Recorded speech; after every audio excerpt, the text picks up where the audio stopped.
If love and Gogi is wrong, I don't want to be right. What would Socrates say to that? It tickles my fancy. Okay. Goosies. I don't have hair. Oof. You got Marcos. That's not Wait. Yeah, That's true. You do got me. Get over here, Marcus. Let me look at you. They don't want it.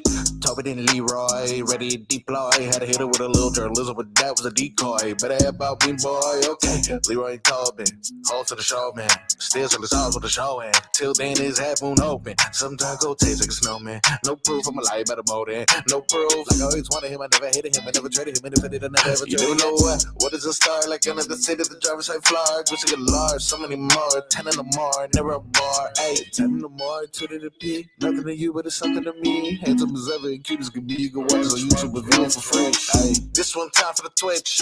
This one time for the text.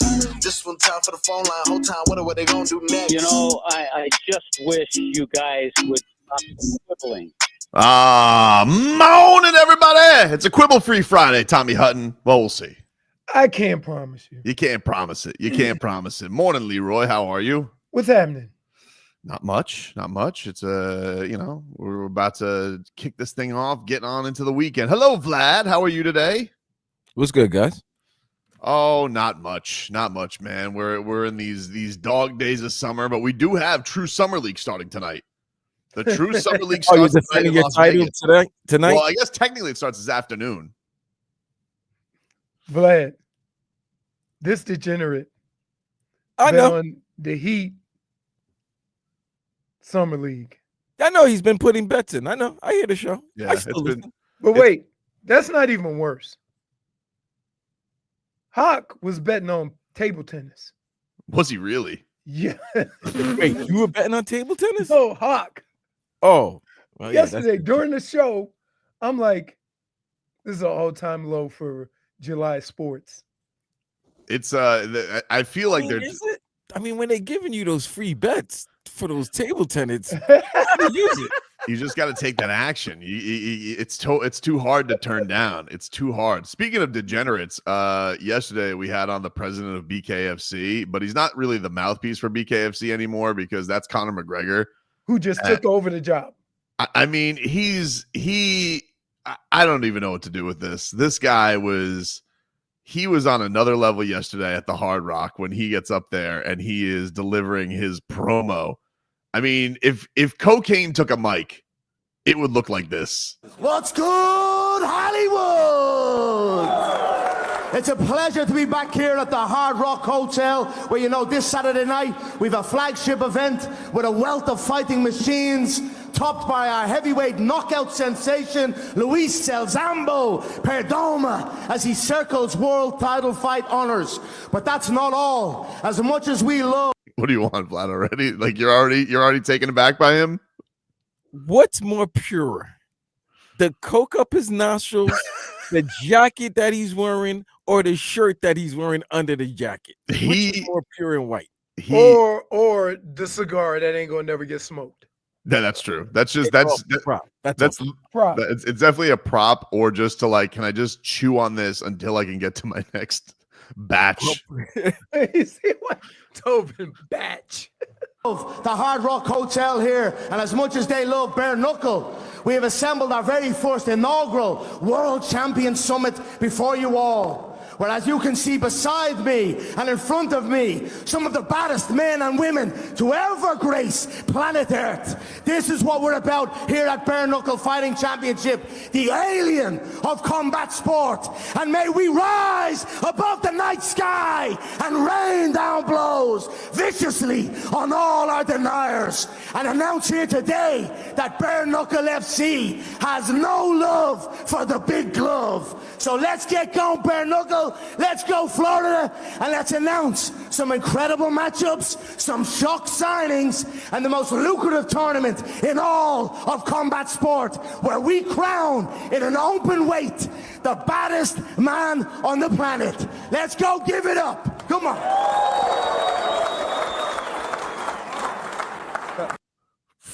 Wow. He's like White Don King. Because Don King used to say stuff, and everybody get hyped up, and then they look at each other and go, huh? Hey, no love for the big love is a good line. So you expect that. This guy, he's a fighter. On the yay. Oh. Yeah, but look, kudos for Conor being Conor, right? Like, as long as we've known Conor McGregor, he's always been some version of this. But now he ain't got to worry about getting punched in the face or choked out. Yeah, he keeps he keeps throwing it out there that maybe he'll come back, which he's not going to. But I don't even understand why. Just keep doing this. Like just keep going to crazy ass promos, and I mean, I feel like he could just do that forever, and that would be fine because there's really no need to fight anymore. What are you fighting for? You know what? There's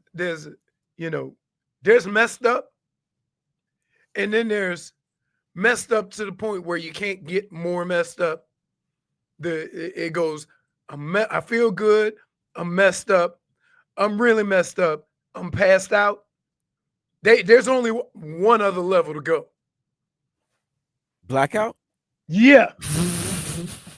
But he didn't stumble any words. Nope. The delivery was perfect. That's 3 lines in. The zoot hasn't hit him yet. He had do you think like he took a nap? Like, and did he crash, at all after this? Because I feel like I can hear his heart pounding out of his chest, Vlad. Tobin, he just got in from doing 5 rails and partying. That was a quick shower, and then you could tell that was pressed and dry clean immediately. That was ready for him to be worn. What time was that? That had to be like around 7 p.m. I think yesterday. Exactly. That is, the sun hasn't even set. He's about to go another 12 rounds. Oh man, that was something. That was something. Do you expect anything less? It was honestly, it was more than I expected. I didn't think Really? he From him? He was like telling them they're gonna rise like a phoenix and rain down blows. I'm like, this guy is big grains are falling, dude. Does it make you more interested in the fights? No, actually, to be honest with you, when Dave Veltman told us there was a guy who has knocked everybody out in a minute, that interested me in the fights. But I'll definitely tune in anytime he's doing a press conference. Like the guy has an art to him. I mean, well, I don't know if it's an art. It's a fueled something. My God. I tell you what, we all know liquor don't do that to you. Dave sounds Right. He was listening to the Clips new album today. That's what he was doing. He was getting inspiration. My God. I don't know what's fighter. Him, the jacket, the shirt, or the two. Bare Knuckle, we have assembled our very first inaugural World Champion Summit before you all. Well, as you can see beside me and in front of me, some of the baddest men and women to ever grace planet Earth. This is what we're about here at Bare Knuckle Fighting Championship, the alien of combat sport. And may we rise above the night sky and rain down blows viciously on all our deniers. And announce here today that Bare Knuckle FC has no love for the big glove. So let's get going, Bare Knuckle. Let's go, Florida, and let's announce some incredible matchups, some shock signings, and the most lucrative tournament in all of combat sport, where we crown in an open weight the baddest man on the planet. Let's go give it up. Come on. So He's rhyming now, too? Let me get this straight. No love for the glove. He said open weight. Open weight. Yeah, they're doing a tournament, I think, for $25 million. Open weight. Next year. I think it's next March. Jeez. Yeah. I don't think the flyweights are going to win. No love for the glue. No love. Well, especially when But he said blow. Is bare knuckle meaning to that. Yeah, the little guys ain't got no chance. I don't think so. But because one, they can't hurt the big guys. Listen, there's been some bare knuckle fights. You go back and watch either Dog Fight or you go back and watch the Kimbo days. There were some cross weight class fights. And the big guys didn't always win. Well, because they were out of shape. That's true. But it's a fast pace. I think it's 2-minute rounds. So it goes fast. Yeah, because you need 2 minutes in between rounds to go get sutured. Kai Finn says there's a rolled up $100 bill in that jacket for sure. You feel like he's still just doing the old school dollar. He doesn't have like a custom. Oh no, he's got to be 100. It's got to be 100. It's got to be money, right? It's got to be $100. He's got to showcase. You know, he's got to show off. Man. I only snort from $100. Oh man. Headlines are brought to you by Doral Kia. Doral Kia, choose from over 500 new Kia models in inventory at the Sport, Sorrento, and Telluride. And remember, when it comes to Kia, the great deals are at Doral Kia. Marlins got blanked by the Reds yesterday, 6-0.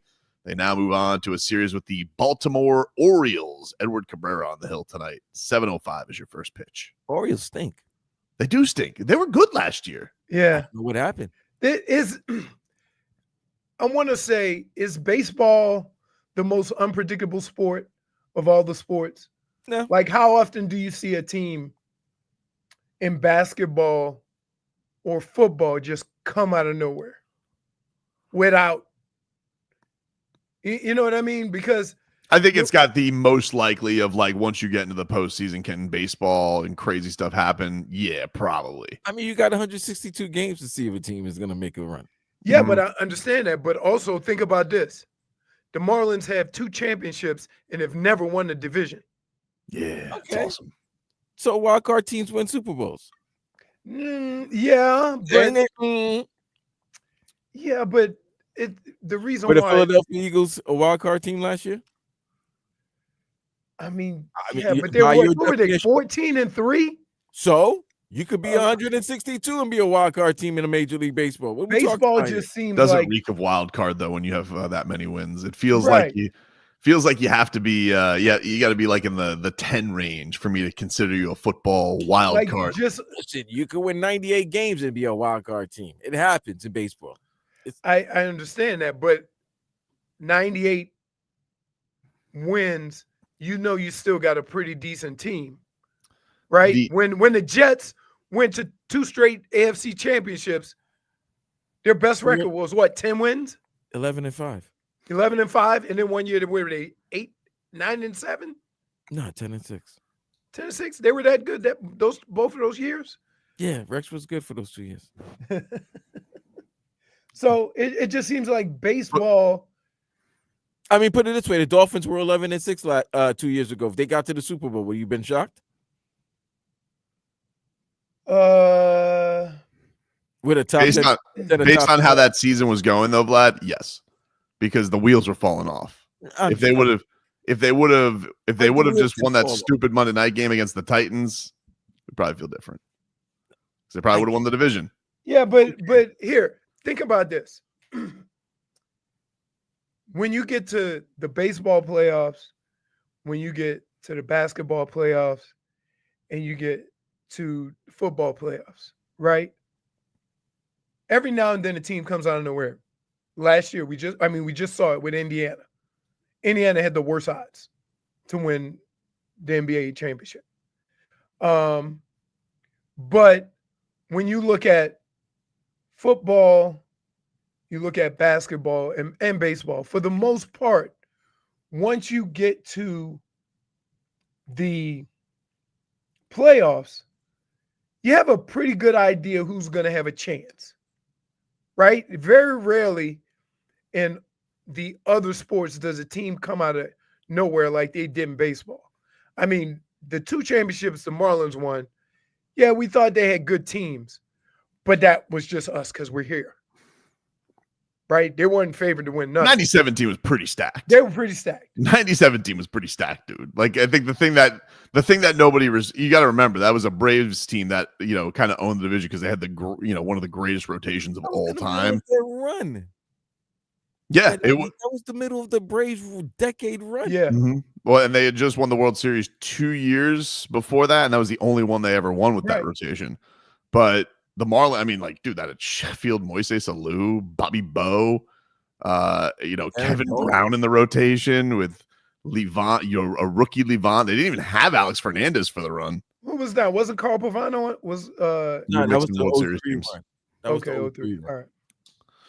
And And Pavano, in 03 was a stacked pitching staff with Burnett, Beckett, Dontrell rookie year. yeah, and Burnett didn't even pitch that year. He had Tommy John. Who, Pavano, right? No. Pavano was like the fourth guy on that rotation, but it was Burnett got injured, right? he had Tommy John. Yeah, so that's when Dontrell moved up. So you had Dontrell, you had Beckett, who became a postseason legend that time. They traded Dontrell, I think, they got Dontrell in the Matt Clement Al Fonseca trade, I think, to the Cubs, and brought him up in May. And then you brought in, a rookie sensation who later became the greatest right-handed hitter of our lifetime. Yeah, right. Schmeathan says Tobin has a sparkle in his eye anytime he starts talking 2000 months. You bet your ass I do. I was trying to explain to my son the other day about the Yelich. He's like, so they traded Yelich, who they get? And I was like, nobody. He goes, is that the worst trade they've ever made? I'm like, not even close. He goes, and then so I'm explaining to him the Miguel Cabrera trade. He goes, well, who do we get? I'm like, 6 bums. We didn't get anybody. It's pretty amazing that we can talk about a Marlins trading a great player, and you can always come up with 2 other trades that were worse. Yep. In fairness, Miguel Cabrera was getting bigger and bigger every game. He was big as hell when he won the Triple Crown. I get it, but wait, so 20-year-old Miguel 03 compared to 21-year-old Miguel in 04 and 22-year-old Miguel in 05, it seemed to me, and I covered this team, so that's why I knew. It seemed to me every homestand he would come back from the road trip, he just gained a little bit more weight. I don't care that he was baseball Luca. So, that's what I was getting ready to say. Time. So now I'm calling you Nico. Huh? I'm calling you Nico that you get rid of him because he was getting big. Oh, B. Dude, I saw a dude get a base hit on a pitch out. They were trying to walk him. You can hit, but to move in field? They could have put his ass at first base because they had Hesop Choi there. Wait, they did. He did end up playing first base. So he did end up playing first base. All the things that you're saying, he still ended up being great. He was big. Yeah, when you get older, you're more mature and you get more money. You start realizing, okay, let me go actually He play. was still big. But young Miguel Cabrera did not want to move at third base. And then they tried to put him in the outfield. That was it. That's all right. Yeah. I would agree. There is nothing that you could say to me that would say, at no time did his hitting slow up. His ass might have slowed up, right? But we got positions for that. And for them to think, oh, he's getting too big, like Luka, okay? We'll take Is there any other team other than the Mavs that would say, we don't want Luka because he's out of shape? Name another team would say that. Nope. No. If Miami could get Luka as is, you know how you buy a house as is, right? If they could trade for Luka as is, we signing them papers. But if you told Pat, I want to smoke hookah and drink beer, Pat's going to be like, let's go, baby. Let's go together. Yep. Pat's going to be there with his say only if you're going to be that way, only drink the good stuff. Pat Rod's going to be there with his loafers on, no socks, taking him to the fanciest hookah bar that there is in Miami. Take a break. Back with more after this.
Welcome back, everybody. Tobin and Leroy here with you. 560 WQAM.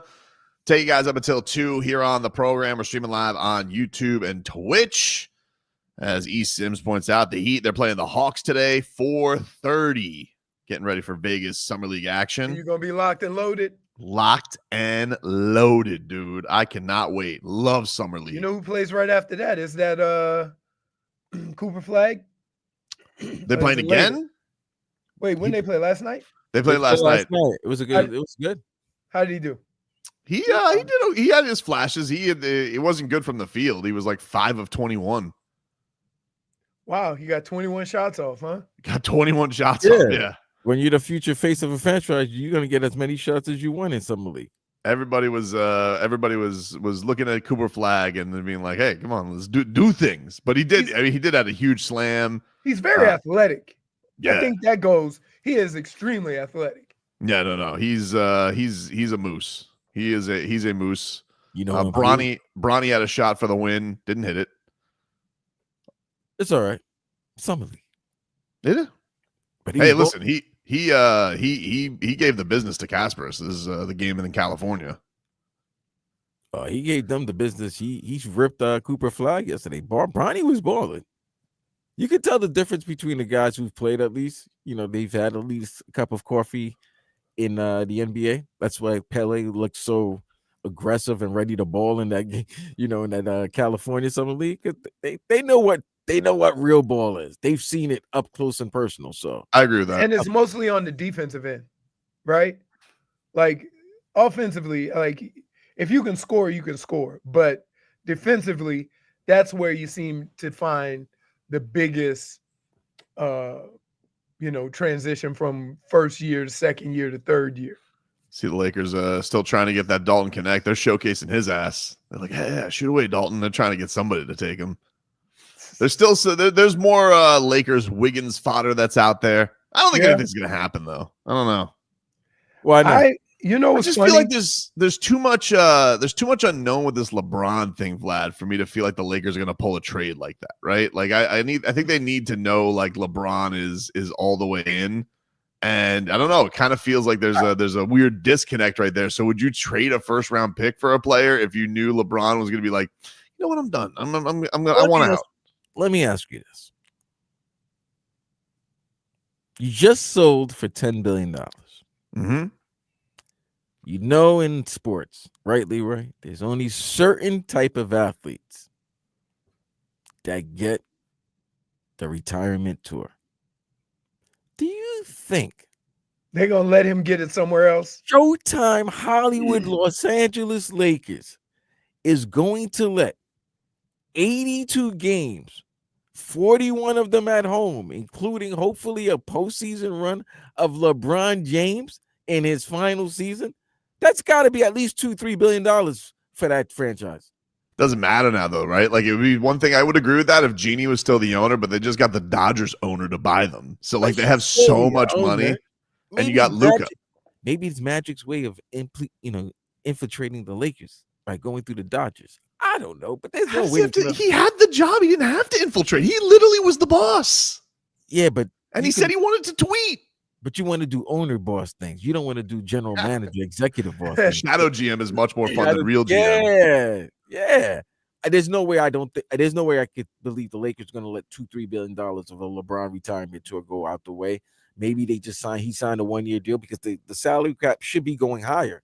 Like, guys are making $70 million right now. How the hell is OKC signing everybody, all their star players, just like that? They'll have to trade somebody eventually, like, because all those things are going to kick in like a year. Like, that's when they're going to go crazy. Yeah. See, right now they signed extensions, so they don't kick in till next year. They'll eventually have to trade somebody because Nikola Topic will end up being like a star too, and so they'll be like, all right, see Chet or Jalen Williams, whichever one. They'll have to decide on one of them, and then they'll get 900 picks for one of them. They ain't gonna get rid of Jalen. I think they get rid of Chet, if anything. Maybe, yeah, but it's but I don't know, Vlad. Like, see, when you say the 10 billion thing, what I thought was, if you're LeBron and they didn't have extension talks with you, and you just saw that they had sold for that much money, and you're like, oh, okay, You didn't slice me off a pit of. You didn't want to have extension talks with me because you got your new golden boy. I thought that signed Luka before they signed LeBron.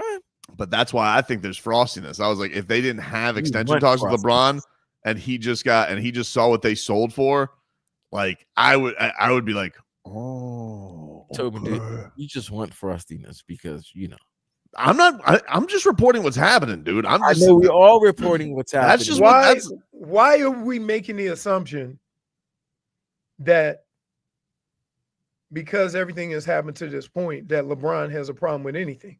Or he isn't communicating with them. Because why put out this? Because one of the things about LeBron is none of his stuff is always out there. You know what I mean? It's always hearsay. Yeah, but there's a couple of things that are out there. Like one was that Rich Paul came out after he took up his player option and said they were still evaluating because he wants to win a championship. So he wants to see if the team he thinks is actually good enough. They say that every year. No, he doesn't. No, he doesn't. Yes, no, he doesn't. Does. Not his agent doesn't come out and make a statement like that. No, he doesn't. Okay, Tobin. But also, what year is this? This is year 22. After a while, you can't. LeBron's not going to be able to be like saying, "I want this, that, and the other." When I don't know if you're going to be playing another season. That's fine. But do you think you're ticking retirement time bomb right now? Like at any given moment, you could say this is your final year. I believe he wants to play 25 seasons, so maybe he's just opting in. If the Lakers make the moves, he may opt in, sign another 2-year deal. If not, storybook goes back to Cleveland. Cleveland has something nice going on there. Maybe goes back to a team he won another title with. I don't know, right? I don't know. But I do believe the Lakers are not going to be that stupid to allow that man and the amount of money he's going to produce for them in his retirement tour. But here's the thing is you had last year, everything was operating like it was all for LeBron, right? Like they drafted his son, they hired Podcast Boy as the coach. And then they made a move for 77. And now they got a new golden boy. Like that's the thing. And so you're sitting here and you're like, I'm playing second field. I'm LeBron. I think you guys are like, he wants to be. At what point are you gonna recognize, like, if LeBron wants help, he don't want nobody that's not as good as him, because that ain't gonna win, especially since he's kind of slowing down. Okay, but what's the list on that? You got Luka. But anybody they bring in to win, if he wants to win, is gonna have to be better than him. So bringing Luka in is like, Bron, we're doing everything we can to keep you here. Yeah, but they didn't. But Luka fell into their lap. Like that's the thing. It doesn't matter. He's there. The guy that they traded was supposed to be the guy to take over. That was the whole thing. Bron was setting up AD to be the man, so he could be Magic. Anthony Davis could be prime Kareem. Didn't happen like that because he was always in street clothes. But then they had him. They made a move. Pelinka made a move, and now they got Luka. You got 25, about to be 26-year-old Luka. You can't let that. Come on, you can't let that get away. LeBron has to realize that himself. I just think that you say one thing about LeBron being aware and saying things and putting things out there, but then you're saying he's not aware enough to know that if he's going to contend for a championship, his running mate has to be better than him. He can't be the number one guy on a team that wins a championship. He knows that. Okay, but you also need a team that's correctly built, and like even with Luka being as amazing as he is, that team is flawed. Yes, well, it's coming. What? Where? As listen, as far as where they are right now, right? That Luka move was a substantial move to kind of say, to at least make LeBron sit back and say, okay, Luka coming in, bona fide scorer. I can take my spot. I can pick my spots during the game, right? What else do we need? Are they doing everything to get the pieces around these two guys, right? But if you think LeBron still wants to be the guy, then I would be the first to say, LeBron, you out of your damn mind. You know damn well you can't win the championship if you're the number one. Not now. We'll take a break here on the show. Back with more after this.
All right, welcome back, everybody.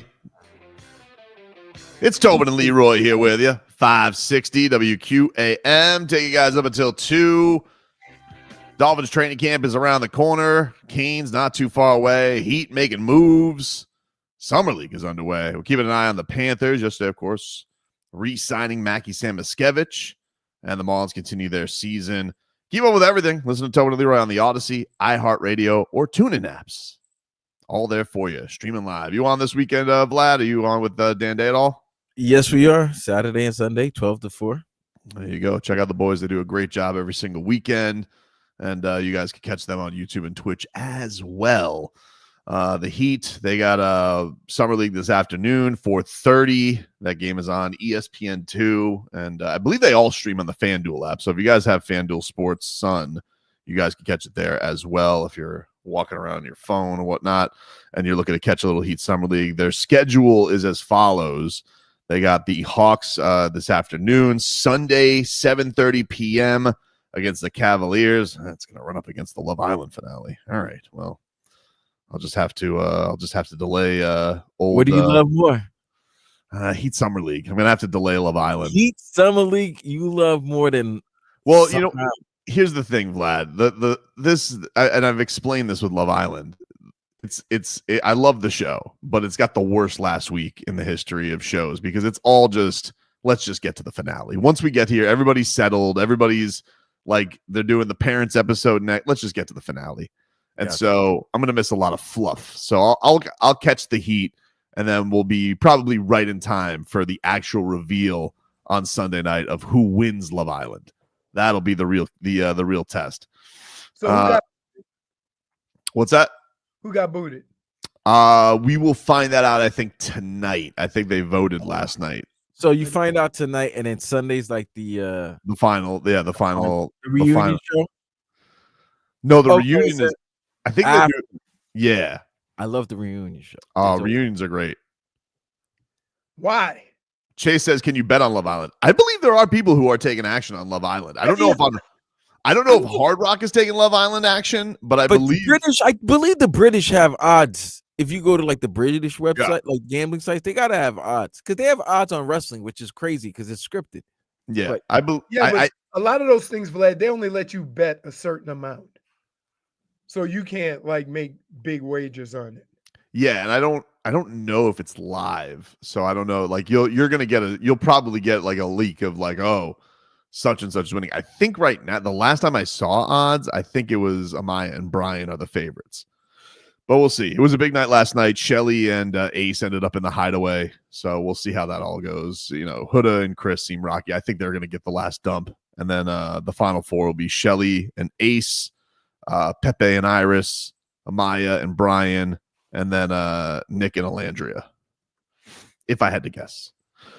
But then on Monday, the Heat take on the Celtics at 8:00, and then we got the Pistons and Heat Thursday at 4. That is your Heat Vegas Summer League, and then we'll see what ends up happening record wise. And they do playoffs, right? We'll go into that final four and see what's what.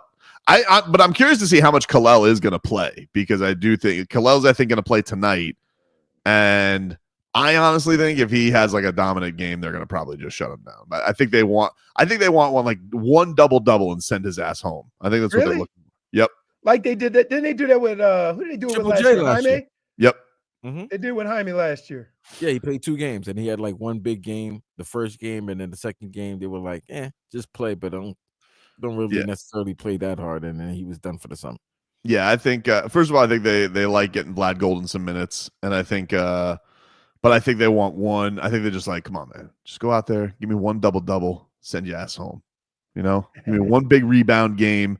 I don't even think they care if he scores. I think if Kalel gave you like 10 rebounds, 3 blocks today, right? He could enjoy the casinos the rest of the week. Exactly. Like if my bosses tell me, just give me one hard day of work, and you can enjoy the rest of Vegas. I'm balling. Knock that out right away. Yeah. Get that out the way. I'm in hotel parties, pool parties all week. I'm having the time of my life.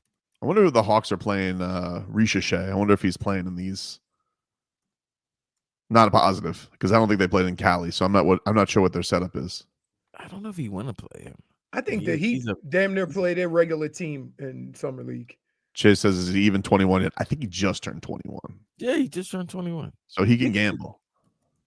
And you can do among a lot of others. Yeah, he can go get himself a big old daiquiri, one of those big daiquiri flumes. Everybody doesn't do Vegas like we do. If I'm him, I'm going to In-N-Out. Got to get In-N-Out. Did it. Can I just tell you? And people say their burgers aren't that good or whatever. Let me explain something to you. What makes In-N-Out burgers so great? Tell me. Right? Is when you leave there after you get whatever you want to get, double, and you give them a 20 and you get a lot of change back. That burger tastes a lot better than if you go somewhere and spend $15, $16, $17 and they make it for a meal. Yeah. Right. So while milkshake, it is affordable and for the price, it's good. right. Right, exactly. Dude, I ate that thing like a friggin' pelican while we were in the hotel line getting to check in. I was so hungry because we were waiting for this. Wait, if you were hungry, it's so hard to get. Like, you don't want to go there and then go back. So we went from the airport and just had old cabbie let us run in.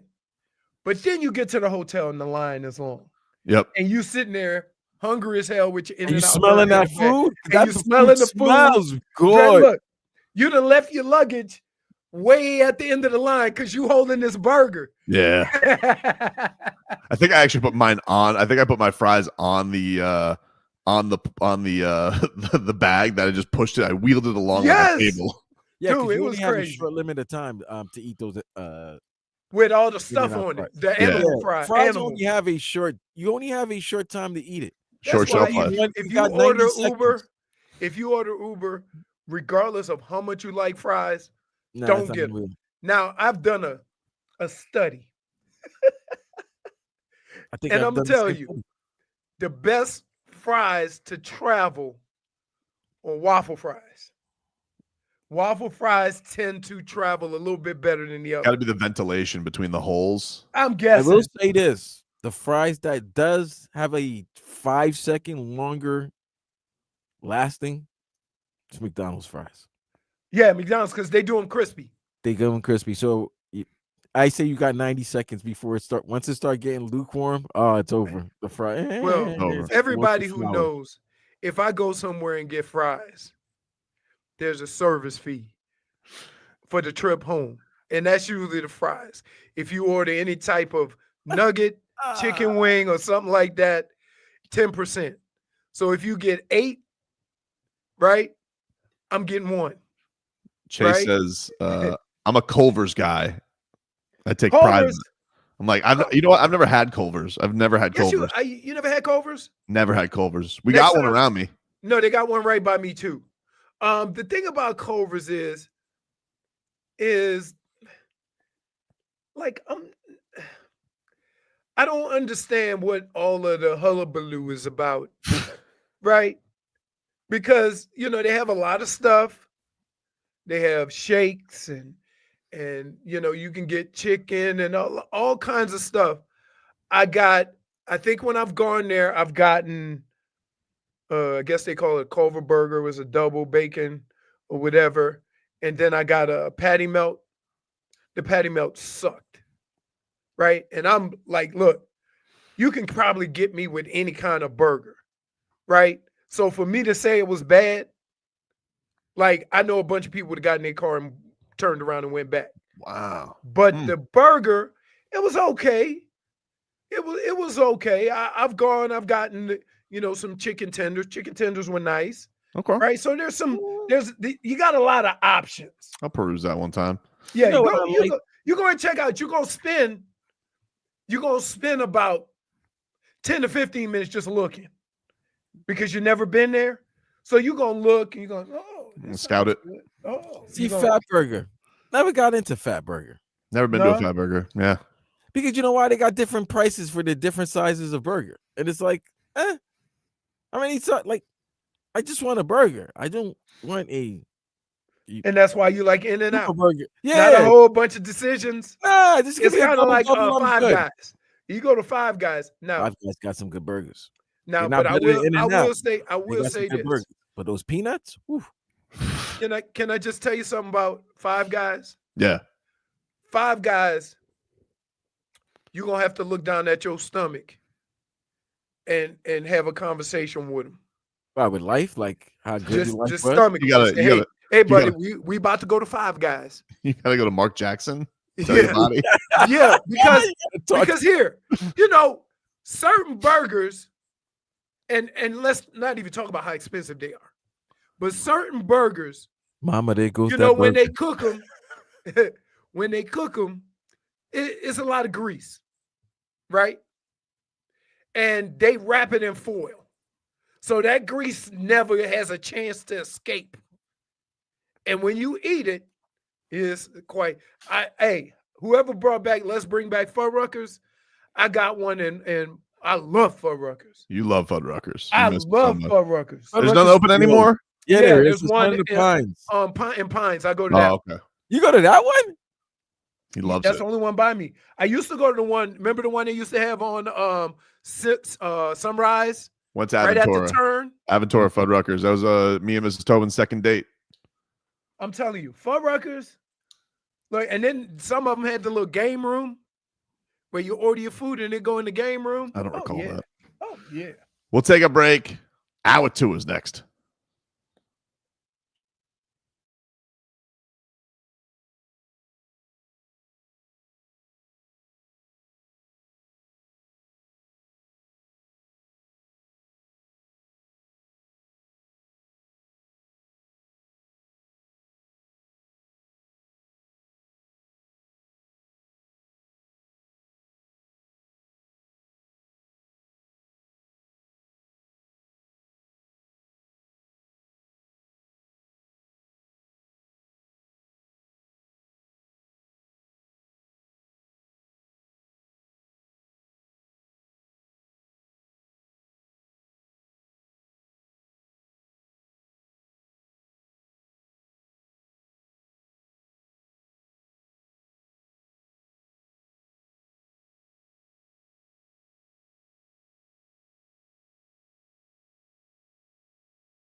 Hour 2 of the program, ladies and gentlemen. Tobin and Leroy here with you, 560 WQAM. Let's get to our headlines, which are brought to you by Doral Kia. Doral Kia, choose from over 500 new models in inventory at the Sportage, Sorrento, and Telluride. Remember, when it comes to Kia, the great deals are at Doral Kia. The Marlins get back at it tonight. 7:05 is your first pitch from Baltimore as they take on the Orioles. It looks like tomorrow we got Trevor Rogers, former Marlins lefty, will be on the hill against Jansen Junk, which means we got the old the trade-off series, Leroy. Peter Bendix, who, Rogers has been pitching better lately. Last year he stunk when he went to the Orioles, and he went down to AAA. But everybody was looking at this and being like, man, he got Kyle Stowers, and even Connor Noby hasn't even rounded into form yet. And it looked like a big fleece job by old Peter Bendix. But we got ourselves a good old revenge series this weekend. A revenge off between Stowers and Norby versus Trevor Rogers tomorrow. All right. And the Fish need to get back. They lost a couple in a row. This is the last series before the All-Star break, right? Yeah. Yes, it is. Yes, it is. And then we head in. They'll come out of that, and they got a 6-game homestand out of that with the Royals and Padres in town. So all you Manny Machado fans can go see the hometown kid. That means there's an afternoon game. Good. There's a couple afternoon games in there, Vlad. Yeah, there's a 12:10 Wednesday. That's what The I'll be there. 23rd. Wednesday the 23rd. If you guys are looking for that. And your Yankees will be in town August 1st through the 3rd. Yes. We won't care about that. It'll be preseason by then. We won't care about I don't know. We'll see. The Fish are starting to put it together, Leroy. I'm not dismissing it. Is that the first preseason game? Like you're going to be in the midst of just shorts and no pads by the first week of August, right? They only do camp for like a week before preseason starts. There's only 3 preseason games. Yeah, but when's the first? Yeah, the but first they one's do not- 3 and then an extra week off. Let's see. So By the way, you want to talk about July sports? Try after the 3rd preseason game, 2 weeks off before the regular season starts. you got college football. What are we talking about? You got college football. The Canes, I think, play in August. I think their first game's the 31st. We're good. We're good in All August. right. Plus, we got summer league. Dolphins only have 1 preseason game at home, so their first preseason game is August 10th. So that will be. Oh yeah. So that Yankee series will be. So that Yankee series is just the weekend before. That Yankee series is just going to be right in the midst of just practicing. That's all they're going to be doing. Melting. It's going to be heated. But yeah, you don't want Jazz Chisholm coming back. Giancarlo Stanton. He's an all-star. He's going to be in the home run derby. Stanton's an all-star? No, Jazz. Oh, I was getting ready to say. Stanton didn't play enough. Although it did go deep last night. Played 12 games. Doesn't matter. He busted elbows from torpedo bat. As long as he's ready in the postseason. He's a great postseason player. So that guy's had some weird injuries. Well, he had the pec thing from doing push-ups on Ariana. What's that lady's name? Lima? Adriana Lima? I would do push-ups on Adriana Lima too. Not on. He was pushing her up. Whatever, dude. Sorry. Either way. Whatever. Sorry. Jeez. Yeah. Man, the Pinks, they'll be back in action on Saturday, Nashville SC, as they look to. It's just regular old MLS, So we're at no weird tournaments going on. Task at hand. Asante Samuel Jr., after his dad called the Dolphins coach a pushover and called the Dolphins GM spineless. Wait, Senior said that? Yeah. Senior's always got something to say, bro. But he went after Prime. Now he's going at what did he say about Prime? You didn't know what he said about Prime? No. Oh, he said that Prime is not the best cornerback. You guys are just hoodwinked and bamboozled by the media. And if you look at his numbers and hoodwinked and bamboozled. Yeah, it was a whole big thing. They finally squashed it, but yeah. Let me explain something to you. This is how great Deion was. He would let the receiver run by and give the impression to the quarterback that he was open. The quarterback would then throw it because he thought Deion was beat, and Deion would go run and pick it off. Right? Like, There ain't people playing games back there like that. I don't know what. Well, why? Like, All right, here's what I happened. hate the fact that people feel like they have to say something. Here's what happened. Dion was they asked Dion about obviously playing the cornerback position, and Dion, there was a certain technique Dion is not a fan of, and that was the technique that made Asante Samuel Sr. very successful in the league. And it was focused on the T-step. You would know what the T-step is, so it's focused on the T-step. I don't think Dion was a advocate of the T-step stance when defending a receiver, and Asante said that he lived by it. Anyway, they got into it because of that, and they finally squashed it. But yeah, it was a thing. It was a thing. Asante said that people are just fooled and delusioned by the media hype of Dion. But he never called him spineless like he did Chris Grier. No. Nah, he wouldn't call him spineless. But then, but here's the deal. Jesus. Here's the deal. Think about this. You know how you know when a player is great? Because you don't talk about technique. Right? And I think there are techniques that certain players can benefit from to make them good. That's one of them. Right? But the reason why Dion didn't approve of it, because he ain't need it. It'd be like Wes Welker, like whining about Randy Moss not running perfect routes. Right. Like, look how he comes out of his break. Well, certain guys, in order to be effective in various sports, have to rely on technique. It doesn't diminish your abilities, right? It kind of expands them and makes you better at your job. There's other guys who are just great, where you don't talk about techniques. You don't talk about, I give you a perfect example. Some would think that Jerry Rice was the greatest receiver to ever play. I would say he's almost the greatest football player, because the way he prepared, the way he used technique, the way he got in and out of breaks, the way he got off the line of scrimmage, all those things made him great. But Jerry wasn't a guy who you could just line up in front of a guy and say, go beat him, right? There had to be some type of, form, some type of design. And it doesn't take away from Jerry Rice.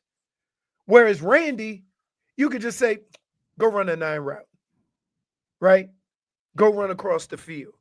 You didn't have to tell him to jab step up field to get some separation, right? And so while people would say Jerry Rice is a great wide receiver because of the numbers, I would say Jerry Rice might be one of the greatest football players based on all of his preparation and how professional he was at what he did. So anyway, the Asante Samuel Jr., somebody commented on his Instagram, please go to the Dolphins, even with what your dad said about them. And he liked that comment on Instagram. So yeah, of course he's gonna like it. It's almost time. The bank account's looking kind of less right now.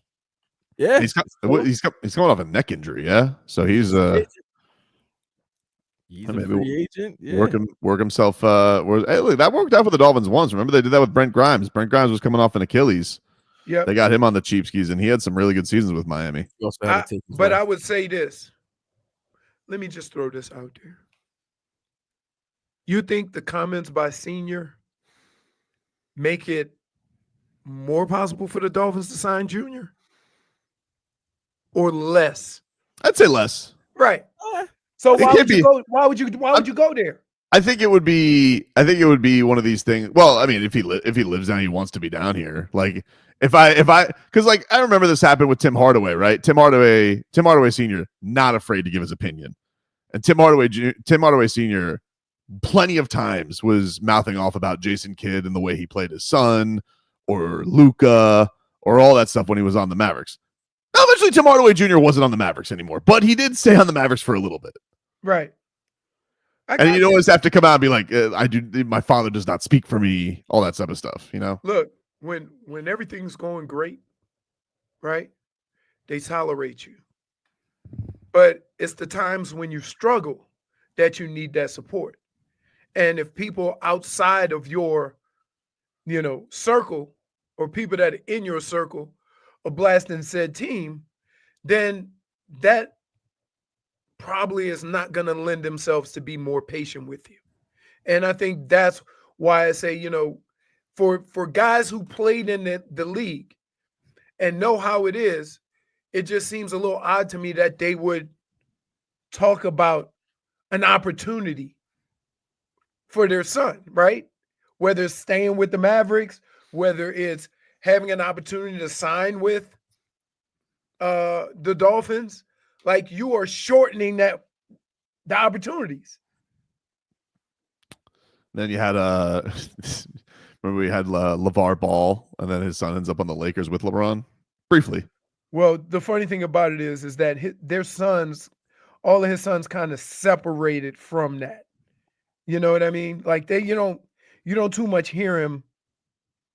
Well, I mean, his health has reasons for that as well, but Well, he's been. He had to get his leg amputated, didn't he? Yeah. That was like over the summer or in the spring, I think. That was a story. Wow, what But happened? Diabetes? I don't remember exactly why. But Fat shaming. but he was already talking bleep when he was in the wheelchair. Because that's how LeVar Ball does it. Yeah, but it's weird that his kids don't even talk like that. No, I mean, you don't want to hear the kids talk. You don't want to hear Melo talk. But they don't. They don't. They never really have. Nobody's got it better in the NBA than LaMelo Ball. He gets to go do whatever he wants, and nobody really seems to care. Like he has like the most fun playing basketball. He's shooting 40-foot threes all the time. Like he's just playing a different sport than anybody else. Even when he warms up, you're just like, wow, this guy gets to do whatever he wants and just having fun, baby, because it's the Hornets. That's always been his life. Gets to do whatever he wants. And he's got like one of the most popular shoes. They're never going to get rid of him. Because who's going to the Hornets? Just living his life, having a good time. Well, what ends up happening is then they extend all these guys. Yeah. And then other teams trade for them and then realize looter in a riot. Yeah. I mean, LaMelo Ball is about as efficient as the three of us on the basketball court. He gets hurt a lot too. That's another thing. He's not like his brother. Like his brother's had the critical injury with the knee. But isn't there one more? Well, LiAngelo became a star rapper. Oh, really? Oh, okay. A one hit. He had a big hit. It was a big hit last year. One hit. Before that, he was only known for shoplifting. Yeah, glasses in China. Yep. Take a break. Back with more for this.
All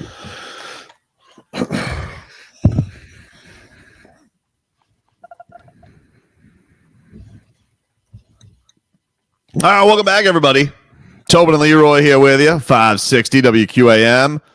Streaming live on YouTube and Twitch, Miami 560 WQAM. We'll tickle Leroy's fancy coming up later on this hour as the Heat getting back into Summer League action this afternoon against the Atlanta Hawks. We'll see if Kasparas Yakachonis has a better performance under his belt today after some struggles in the early going for the young Lithuanian. I would say this is that one of the reasons why Summer League is a bit unfair for these kids is that when you drafted them what their deficiencies were, right?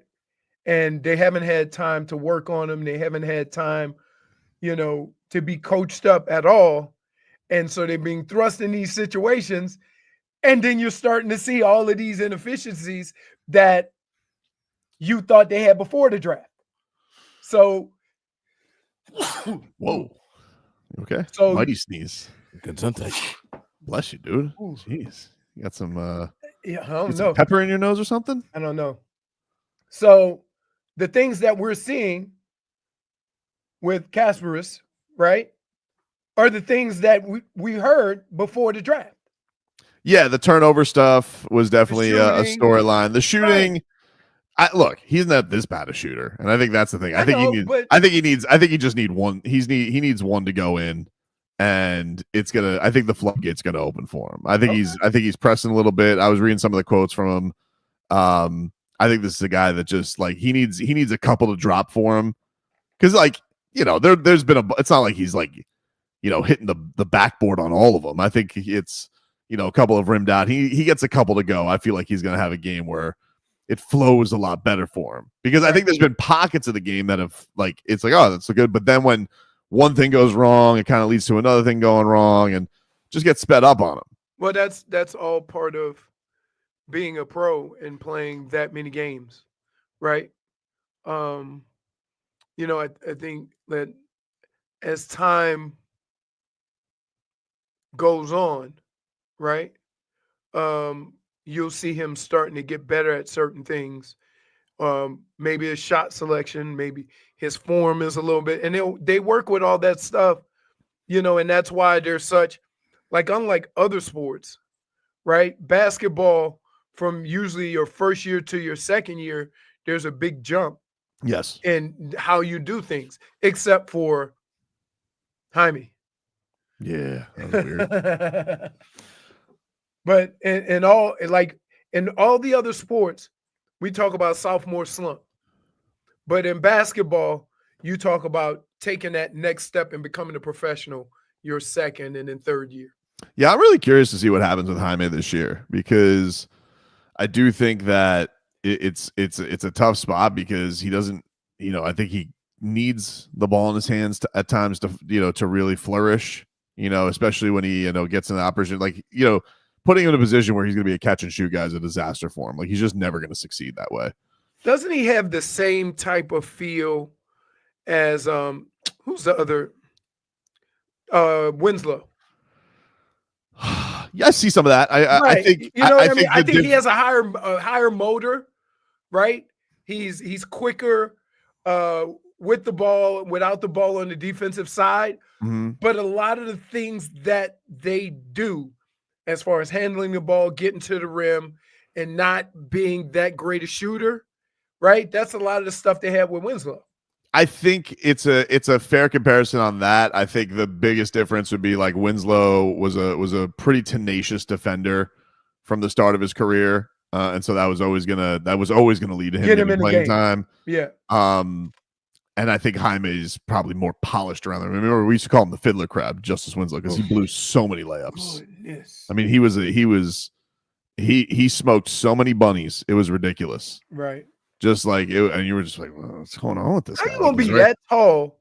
You only got to jump 24 inches to touch the rim. Yeah, made no sense. You're right. Made no sense. And yeah, he definitely wanted that. I think in his mind, if he was a point guard, that would be his most ideal position, but it never cracked. And then by the time he thought it was going to, they got Jimmy Butler, and Trade, he got hurt, and then it ended up being one of those things where he got hurt. Yeah, he got hurt, and then he got traded. He was a Grizzly, and just never found his footing. He was hurt with the Grizzlies a lot. Yeah. Oh, he was hurt a lot. Like, he's had a lot of injury issues in his career, and he's also talked about, like, he didn't handle injuries well. Like, he's been pretty open about this stuff, like, especially when he was down in Miami. Like, I got hurt. I got in dark places. Like, I didn't feel good. I didn't handle the pressure of being a top pick. And I'm not necessarily saying that's going to happen for Jaime, even though, I know Jaime has been dealing with the mental coach this year, and he's trying to, get that confidence back. Seems like he's trying to work on that, because I do think when I saw him his rookie year, I was like, this kid seems like he's got a real swagger to his game. Like, his footwork was beautiful. But when you get put in a position where, like, hey, you need to hit some threes, and I think he's just getting left wide open. It's a bit of and he can't hit anything. And I just think it warped him, on top of the fact that he had some injuries and whatever that bubonic plague was in his tummy. I think one of the things that hurt him is as teams start getting video of you and learn how to defend you as a basketball player, there's no greater insult than leaving your ass open. Right? Think about it. Wait, you got 5-on-5. Everybody talk about defense, and they turn their back on you and say, shit. That's the worst insult in basketball. Right. They just the defender does this to you. Yeah. That's worse. Like, the guy go, man, I'm not even wasting my time. Because guess what? That's horrible. Remember they did that with the point guard, Rondo. Oh, yeah. With the Lakers. You want to know when he started making something? They didn't know how to react. Only in the finals. Well, I know. They go, oh, we're going to keep giving you that shot. And he kept making it. So I don't like, but here's the deal. When you're young and you start going through these off seasons and start working on those things, right? Can you become a great shooter? Or is just something about touch and feel that as soon as you start shooting, you're good at it? I don't know. Like, I do think guys can become respectable shooters, but I do think that, like, is anybody going to turn in from Rondo to Duncan Robinson? No, but I do think, like, even LeBron, like, look how much he's worked on his 3-point shot. Like, that guy was not a. Yeah, you could work on your shooting. I think, but you already have to be an okay shooter that just needs a change in his technique, right? Right, or just work on your range. Right, because, like, think about it, guys. When you're in high school and you're scoring all the points, you're the man of your team. You're scoring other than dunking and getting layups. You had to shoot some type of jumper at some point. Yeah, but keep in mind, as you get through the different stages of basketball, like, whatever, nobody wants you to shoot the mid-range. Well, if that's not your strength, they don't want you to focus on your strength. They want you to focus on the strength of your game. So that's why a lot of guys, they might be okay or decent jump shooters, but they're probably better defenders. So then they want them to be the defensive players that, show their athleticism. Well, that's going to get you on the floor right away. Right. And then if you have some type of shooter, some type of shot, they'll put your ass in the corner and become PJ Tucker. Yeah. Pelio says Jaime shoots missiles. Gonzalo mentions a good one. Haywood Highsmith's done a lot of work to improve his shot. He's become a pretty respectable shooter. Yeah, but what got him on the floor was his defense. Yes, but you see what I'm saying? So like, and it's weird because you can get confidence in a certain portion of your game, and that empowers you to do more and expand your game. Whereas if you're put into a game and the thing they ask you to do right away you can't do, that sucks the life out of you. Man, that is something. Pretty wild. Deshaun says, "Is Casper's a bust?" Way too soon. Way too soon to say that. But that's fans. That's fans. That's way too soon. Fans been in the league he ain't even been in the league yet. He ain't played a regular season game, and somebody already suggesting he's a bust. No, he's not a bust. Like, check this out. They're prospects. So you see the tools that they have. You try to imagine what those tools can become. And that's why they get graded the way they do.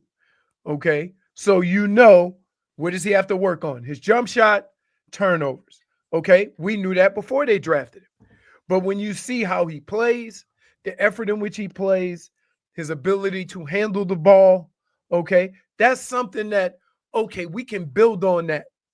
But after, like, keep in mind, he hasn't had that work yet.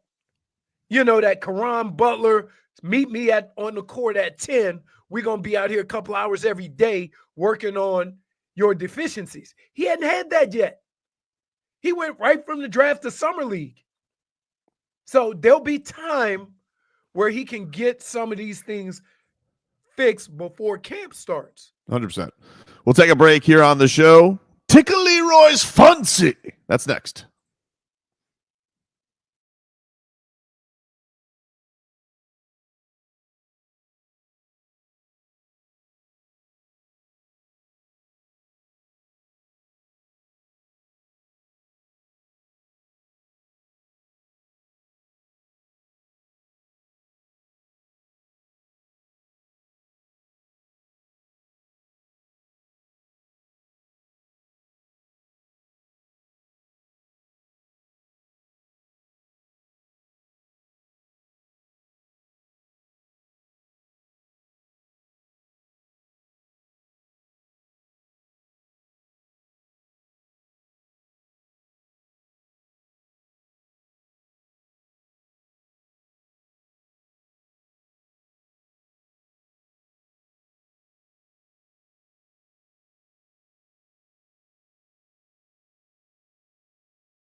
Nah!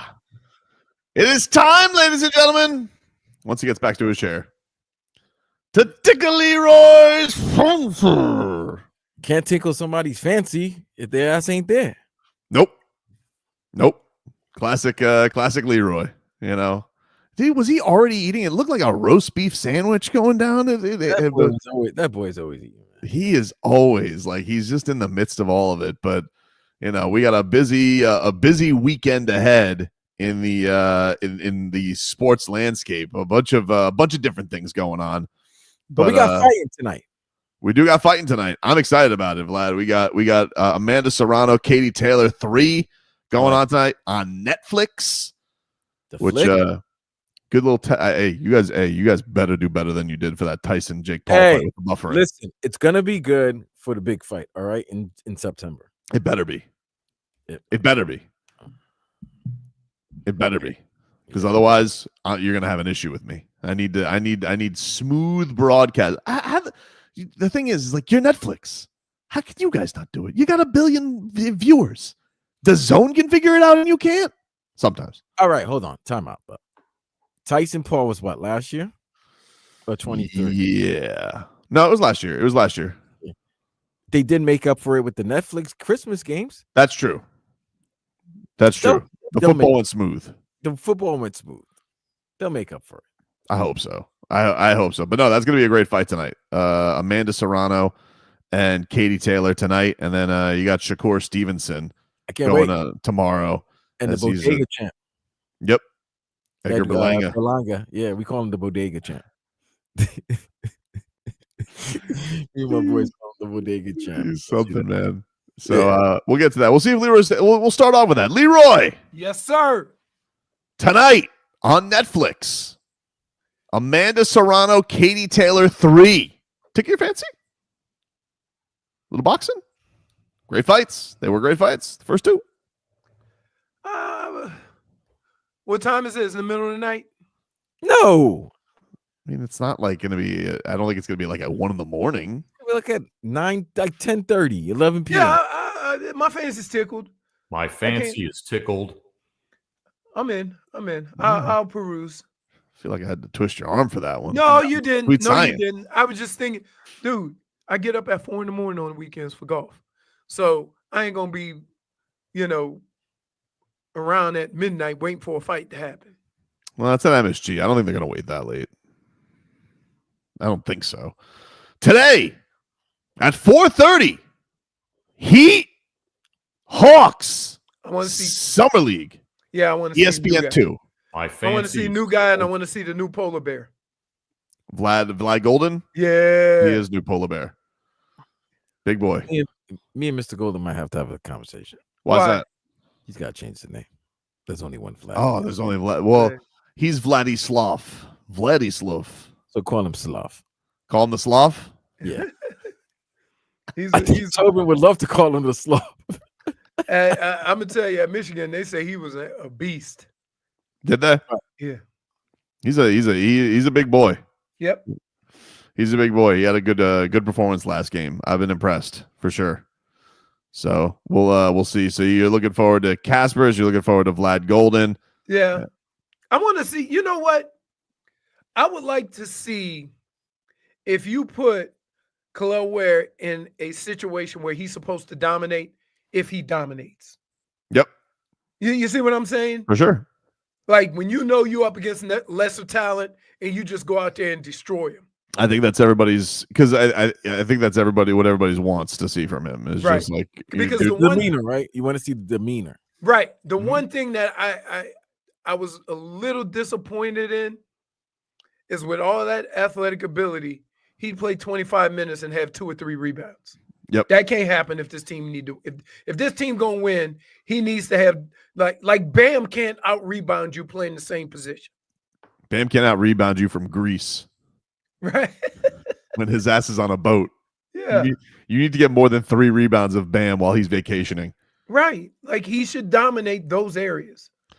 Tonight at 7:05. Marlins, Orioles. Edward Cabrera on the hill. Tickle your fancy? Nope. Why? Tickled. Come on, it's right before the All-Star weekend. Leroy. They blow a couple parlays for us and your rat's off a ship? No, that's not true. That's not true. I just I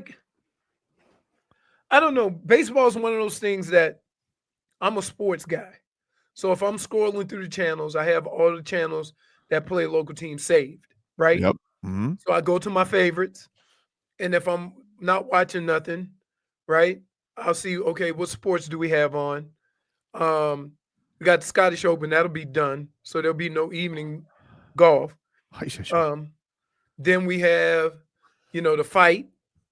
Yep. You got, and then you have the Heat. All right, and then the Marlins. So He's at 4:30, Leroy. I know, but what I'm saying is that I'll peruse all of them. If the action is if I look at the game and it's like 2-1 filthy, then I'll stay around. But it's baseball.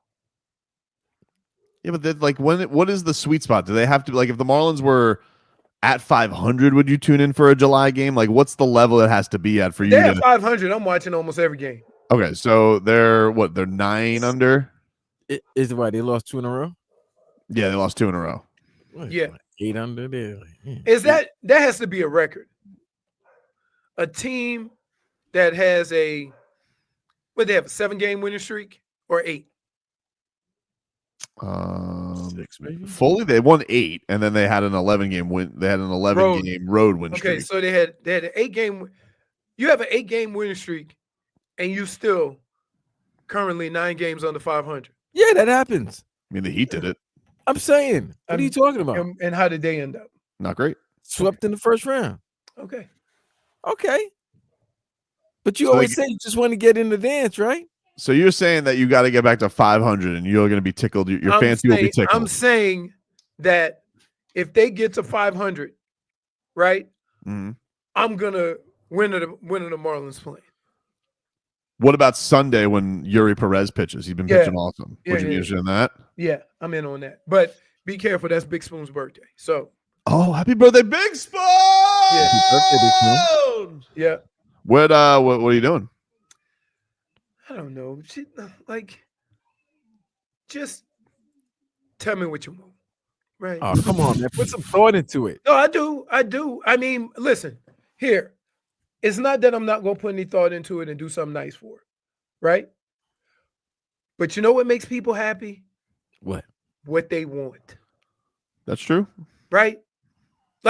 If somebody gives me a gift, I'm going to appreciate the gift, even if it's not really my thing, because I appreciate the effort that they put into it. I'm one of those people that I want to get you something that you're going to enjoy. Right? So I don't care if I got to go shopping for it all day. Leroy. If this is what you want for your birthday, this is what I'm going to get because I know you'll be happy. Leroy. Yes. You know you're dealing with a woman, right? Yeah. Okay. I don't know. Exactly. You got to come up with something. They want you. She asked they me. want you to figure out what they want, even though they don't even know what they want. Wait, this is my birthday. What you want for your birthday? What you want for Father's Day? Peace. I say for Father's Day, I want to get a floaty. I want my cooler filled with my favorite drinks. I'm gonna put the drink in the cup holder, and I'm gonna sit out and just float around watching golf on the TV outside. Guess what? It doesn't take much to leave you alone. Perfect day. For my birthday, what can I get you? I say, you know what?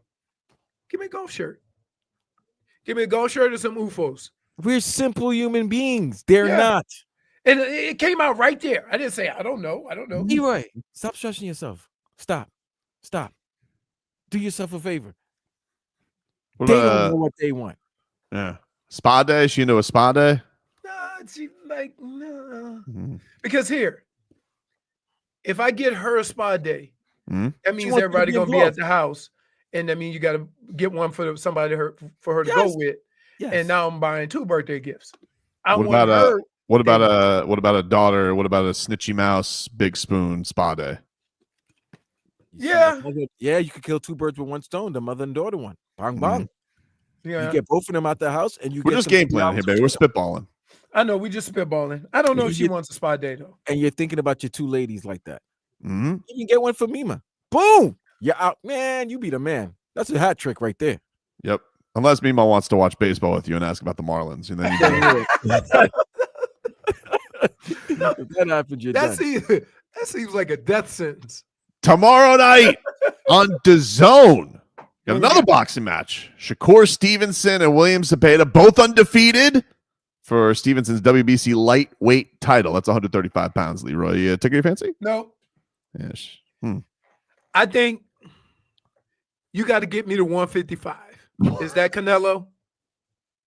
Canelo is 168. That's where the Terrence Crawford fight's taking place. Okay, there. Once we get to 155, 168, those weight classes, but I have a hard time, Vlad, watching a 125-pound guy being called a badass. I just do. Leroy, you got. I really want to do a Dateline investigation on you. Why you have a thing with size, weight? Something happened to you. I don't have. Well, one of the things I fat shame because I grew up with that. Right, everybody in my family's big, so they sit around eating all the food they can, and make fat jokes at each other. And you're the smallest one, and I'm the smallest one. So right, so you. I that's where I get that from.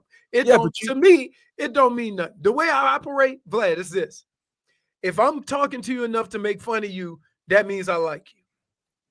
If I don't like you, I ain't saying nothing to you, nothing about you. Leroy, I don't want to be bothered with you. I know people don't know that. It's not like you going up to them like, "Hey, man, I just like to say I like you, so I'm gonna make fun of you. You're fat." It doesn't go like I know it doesn't, but everybody knows like me, and I will mess with you, but if I don't mess with you, I don't want nothing to do with you. I got that. And guess what? I ain't sensitive if you come back at me. But it's kind of tough when a former professional athlete is taking shots at your size. It's like, it's a little different. It ain't like you're soft or anything. We've seen you get hit by men 325, 300 pounds. Yeah. So it's not like, But you know what, Vlad? Here's the crazy thing. I am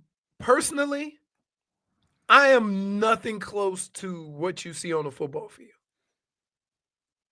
Because I'm bleeps and grins for the most part. So you hit a whistle. No, what you think if I ever hit a whistle, I'm going to put my mouthpiece in and go get my neck roll? Yeah, jury candidate happens. Go put a helmet on. Also coming up on Saturday. So the fight doesn't take your fancy. What if I go, speaking of heavyweights, UFC? Look, Jennifer. Leroy fat shames my teeth. I just said you got some big choppers. Wow.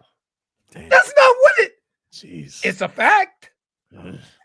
I've said to people they got chicklets.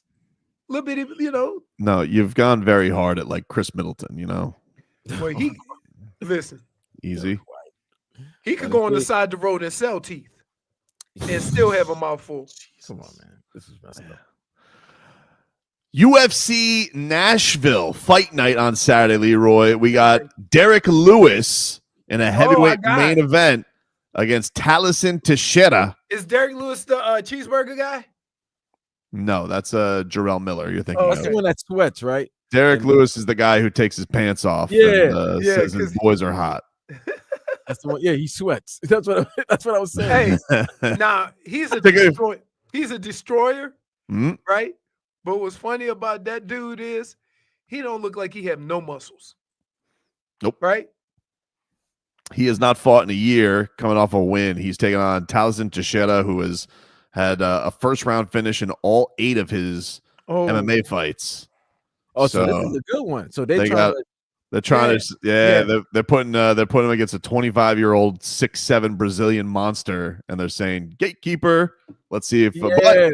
So this is Teixeira's way of making his name. Like, okay, you beat the gatekeeper, so now we could start putting you in bigger fights against maybe top 5, top 7 contenders. All right. Take your fancy? Yeah, because I like my boy Derek Lewis. He is just he is entertaining before and after the fight. That's true. Right? Gatekeeper fights. I like gatekeeper fights because you want to. It's always the old head. But you want to see that young guy's okay. You've watched him a couple times. Is he ready to take that next step? Because if you beat Glover in a convincing fashion, now you're gonna start putting him in major cards. Especially when Pay-per-view. some of these gatekeepers, they always go the distance. They, very crafty, and you can elude them and still win. Then you're like, oh, okay, he got something. Yeah. The Pinks. Inter Miami takes on Nashville SC Saturday night. Take your fancy?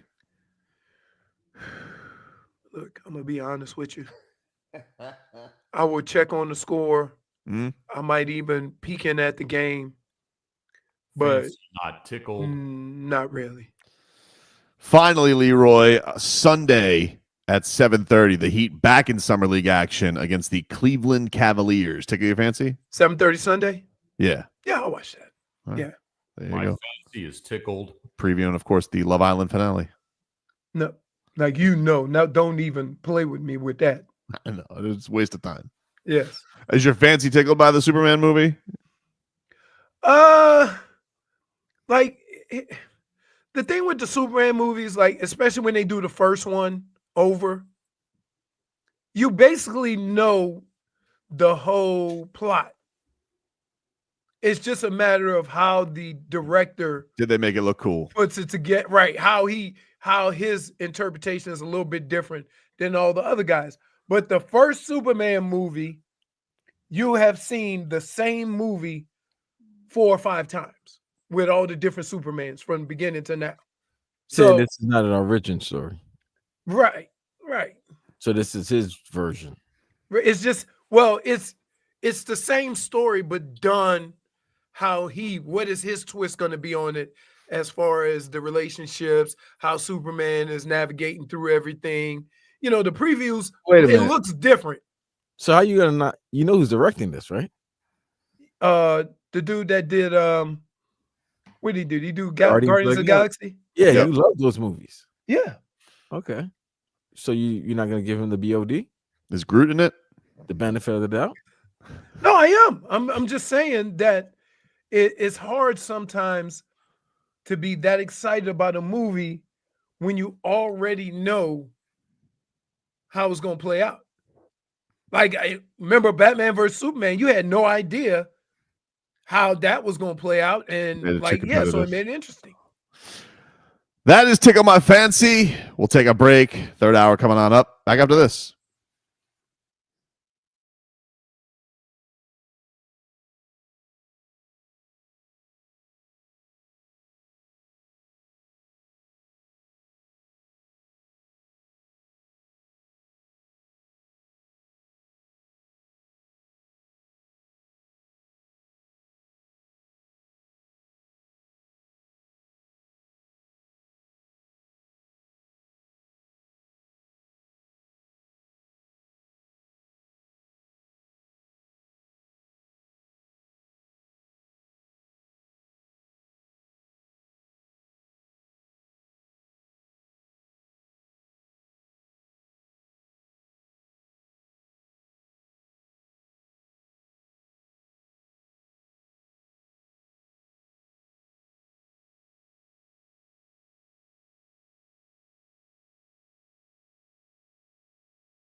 All right, welcome back, everybody. Tobin and Leroy here with you, 560 WQAM. Take you guys up until 2 here on the program. Let us get to our headlines this hour, which are brought to you by Doral Kia. Doral Kia, choose from over 500 new Kia models in inventory, like the Sportage, Sorento, and Telluride. And remember, when it comes to Kia, the great deals are at Doral Kia. The Miami Heat will be back in action on the Summer League court in Las Vegas. 4:30 is your tip-off. As everybody descends upon yesterday, you had Cooper Flagg make his Summer League debut against Bronny James in a little Mavs-Lakers action, where they of course had a very famous trade this past season. Basically traded Luka for AD and Cooper Flagg. Did I see that? Did AD he got a retina reattached? This man is a game of operation. Is he okay? I don't know, but retina. His retina. Is he gonna be wearing the? I don't know. Goggles, maybe. Yeah, maybe. Got to protect that. That's crazy. He's apparently going to be ready for the season, but so they say. Yeah, so they say. I mean, we know his track record. He gets banged up a lot, but it feels like he's inventing new places to get hurt. And I did see, speaking of Lakers drama, DeAndre Ayton, he said on our old pal George Sedano, he was on his show in LA. He said he got a welcome text from Luka, not from LeBron. Oh my goodness. Oh Jesus. Just doing that. Do with what you will. Glad, see what I deal with on a daily basis. I hear it every day. I hear it on the daily. Do that what you will. Oh my. By the way, the more I watch this Giannis video, because you were asking, hey, what was the context of that? With what? With was it with the streamer? With the streamer, I Show Speed. I Show Speed, and he was talking about New York and then his answer and everything like that. Giannis is, you know what? He is enjoying the fruits of social media and how to troll the likes of Tobin. So I don't think he's trolling me. Oh, he's trolling everybody. I don't and think he's trolling me. You, the Tobes. I don't know, because right now, Milwaukee Tobes is hyperventilating. If I was Milwaukee Tobes, I'd be nervous. That's all I'm saying. All he's doing is drinking all Milwaukee's and smoking Palmalas right now. If Milwaukee Tobes. If you're Milwaukee Tobes, Milwaukee Tobes would be nervous. That's all I'm saying. I know you're gonna think that everything's not a big deal and it's not a big thing, but like he comes in and he was asking about where we were at with the whole, what did he say beforehand? And he was asking, where do you live? He was asking Speed, and then they get into a talk about taxes, and his Speed, maybe given the Heat and assist, was explaining how Florida taxes much better than LA or New York. Wisconsin doesn't have state tax, do they? I believe they do. LA? No, Florida. Florida. Yup. Taxes are better there, huh? Yup, tax is good there. Taxes is better there. LA, the tax is bad. New York, tax is bad. Yeah. Hell no. A lot of people tried to convince me to go and play there and stuff. Oh, no. So you staying in Milwaukee? Probably. We'll see. See. Hey, all this clearing of the throat and looking sideways got Tobin. No, Tobin's listening to the probably. That probably wasn't convincing. He was like, yeah. He started. No. Hold on. all I'm saying is he said probably like he was starting a lawnmower. He was like probably, and then it was like, how much taxes? You said no taxes in Florida, huh? Interesting. Very interesting. Well, now that we have more context, it's good to know. Just good to know. That's all. Do with it what you will, dude. Right, I'm not reaching. I'm not looking. I'm not. Hey, because I may not even want Giannis. I may want Joker. I'm not even sure. That was the one I was going to ask you now. Now, he did not agree to his extension. Mm-hmm. He's a free agent after this upcoming season. Yep. Like 26, 27, right? That's when he's a free agent. Mm-hmm. And he already has one of his little brate. Yeah, he has his little brother here, right? He does. And his brother's love down here, huh? All I'm saying, Vlad, is we're gonna keep an eye on Eurobasket this summer. Vlad. See, you know what? Out of Vlad, all the stop. crazy ones, though, Leroy, Stop, Vlad. What? I could see a Jokic one in 2 years. I Dude, could see the Jokic. We have so many horses. He's gonna have the best farm down here. He could But ride on the beach. we no longer have the trotters. Man, we could reopen Hialeah. He could do it. Because they used to have Hialeah, and then they had the one up in Pompano. Yep. That one closed too, didn't it? What if Joker's like, if they brought him in for a tour and they're like, hey, you ever been to Hialeah racetrack? And he goes, what happened? And he goes, just, kind of fell out. He goes, you could reopen it, Joker. It could be Joker racetrack. He goes, it could be Joker racetrack. Except down there, they call it Joker. When he sees the Astron out there. Oh, man. Oh, I thought Huskies had highs. When is the last time they raced at Hialeah? The last time I was at Hialeah, it was for a Deontay Wilder. No, it wasn't a Deontay Wilder. It was a Luis Ortiz fight. Deontay Wilder was on the call, or he came to the fight. That's the last time I remember there being a fight at Hialeah racetrack. I don't know when the last time they raced. Was that Ortiz fight before he fought Wilder the second time? Yes. The first time. It was before they fought for the first time. Okay. They kind of staged a little altercation because Ortiz hadn't fought. He got busted on a drug test, but it ended up being for heart medication. So he was kind of on the outs for a couple of years. It was his return fight, and then when he won that fight, he ended up fighting Deontay Wilder. But Gulfstream. We do have Gulfstream. They don't do the harnesses though, do they? No. So I don't know. The dirt is different. We Like got the dog dirt is tracks. firmer. We don't have dog tracks anymore. Nope. Nah, I think they outlawed it. Pretty sure they outlawed it. But all I'm saying, Vlad, a lot's riding on this Eurobasket, right? Because if Jovic looks like a real deal, and he can capture the championship for Serbia, all of a sudden, little brother looks like a nice little partner that you want to try to pair with. That's what I'm excited about. Except if you trade for Jokic, you're probably gonna have to give up little brother. No, we No, know you don't have to trade for him. this is going to become little Serbia. You're not trading for him. He's gonna be out like in another year or so. Now, will Bam have to start learning about ski resorts? Perhaps. Don't go to Vail.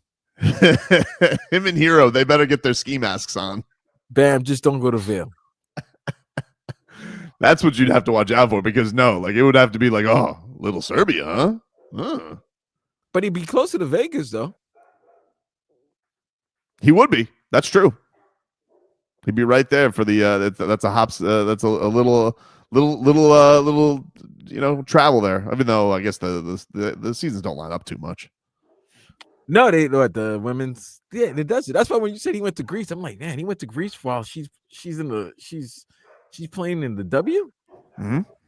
Man, that's rough. Road trip. Those Mykonos Mykonos is great at this time. I mean, look, am I going to overreact greatly if all of a sudden Bam and Giannis happen to run into each other in Greece? Maybe.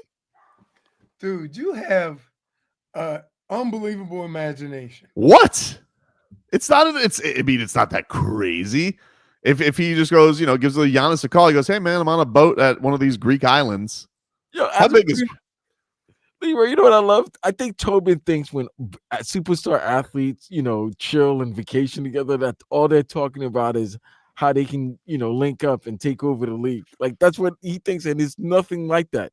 They're not even talking about anything that's basketball related. Anyway, you guys are adorable. Any basketball related content they're not talking about. Oh yeah. So you think if Bam should run into Joker, that he'd put the wheels in motion? If Bam ran into Giannis in Greece. Oh, to Giannis. Sorry, Giannis. If he ran into Giannis in Greece. I mean, I think his agent's Greek. Opa! So they've already been connected before. So if they ran into each other in Greece, they'd just hang out. Maybe. Maybe Giannis is just like, hey, check out this gyro. He goes, oh, delicious.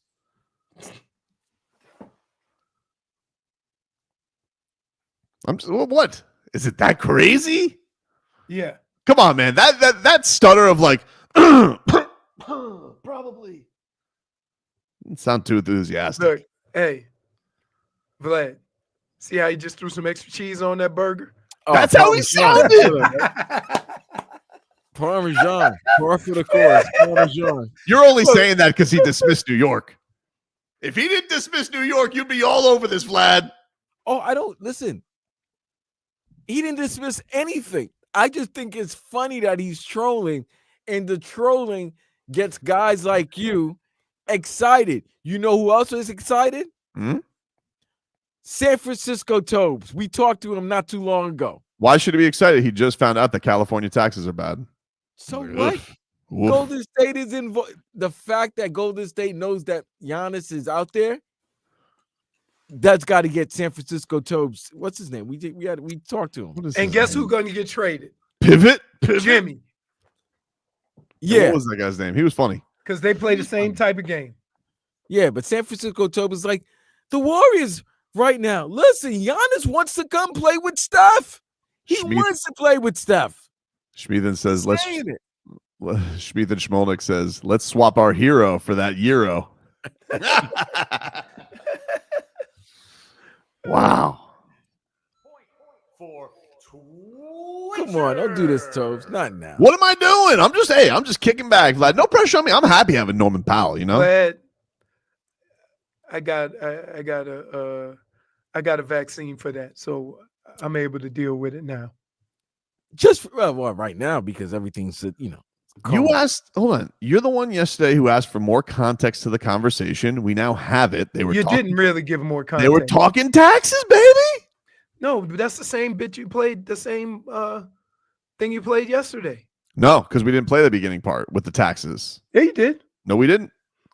You talk about New York. Okay, it came in right after the tax part of it. Exactly, dude. When he found out Florida taxes, which maybe Speed wants to. He goes, I'd love to see you every night. Become a season ticket holder. You know the way sports works now, right? What's that? Is that so? When the Heat go to New York or the Heat go to Milwaukee, you got to pay taxes to those states in the games you play there. Not the half ones you play at home, though.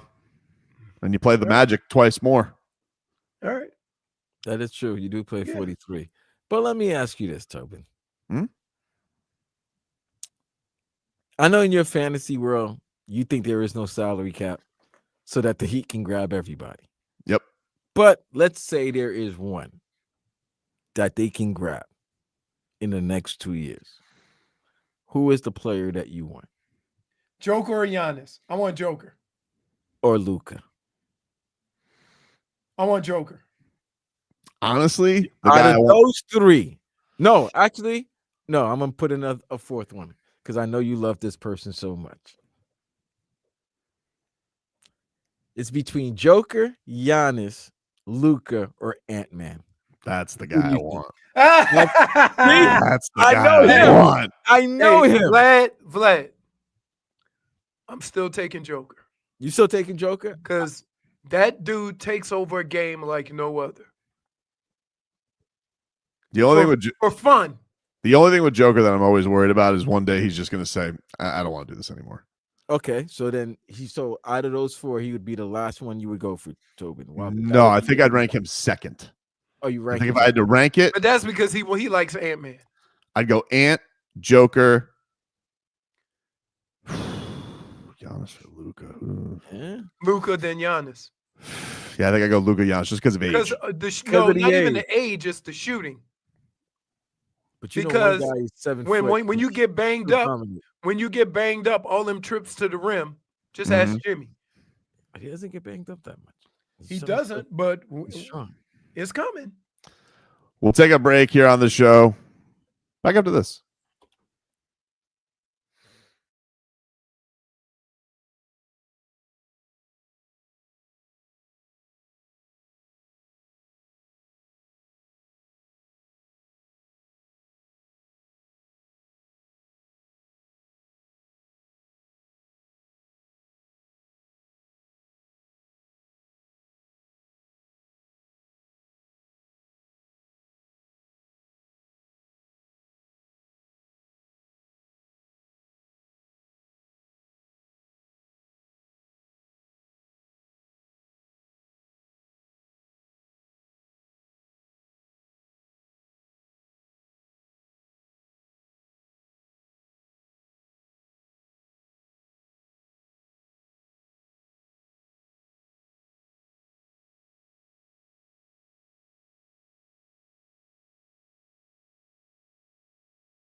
Oh, hello. Hello, Jennifer. Hello. How are you? Doing well, thank you. How are you? Oh, I'm great. I'm working the trade machine right now. I'm having a great time.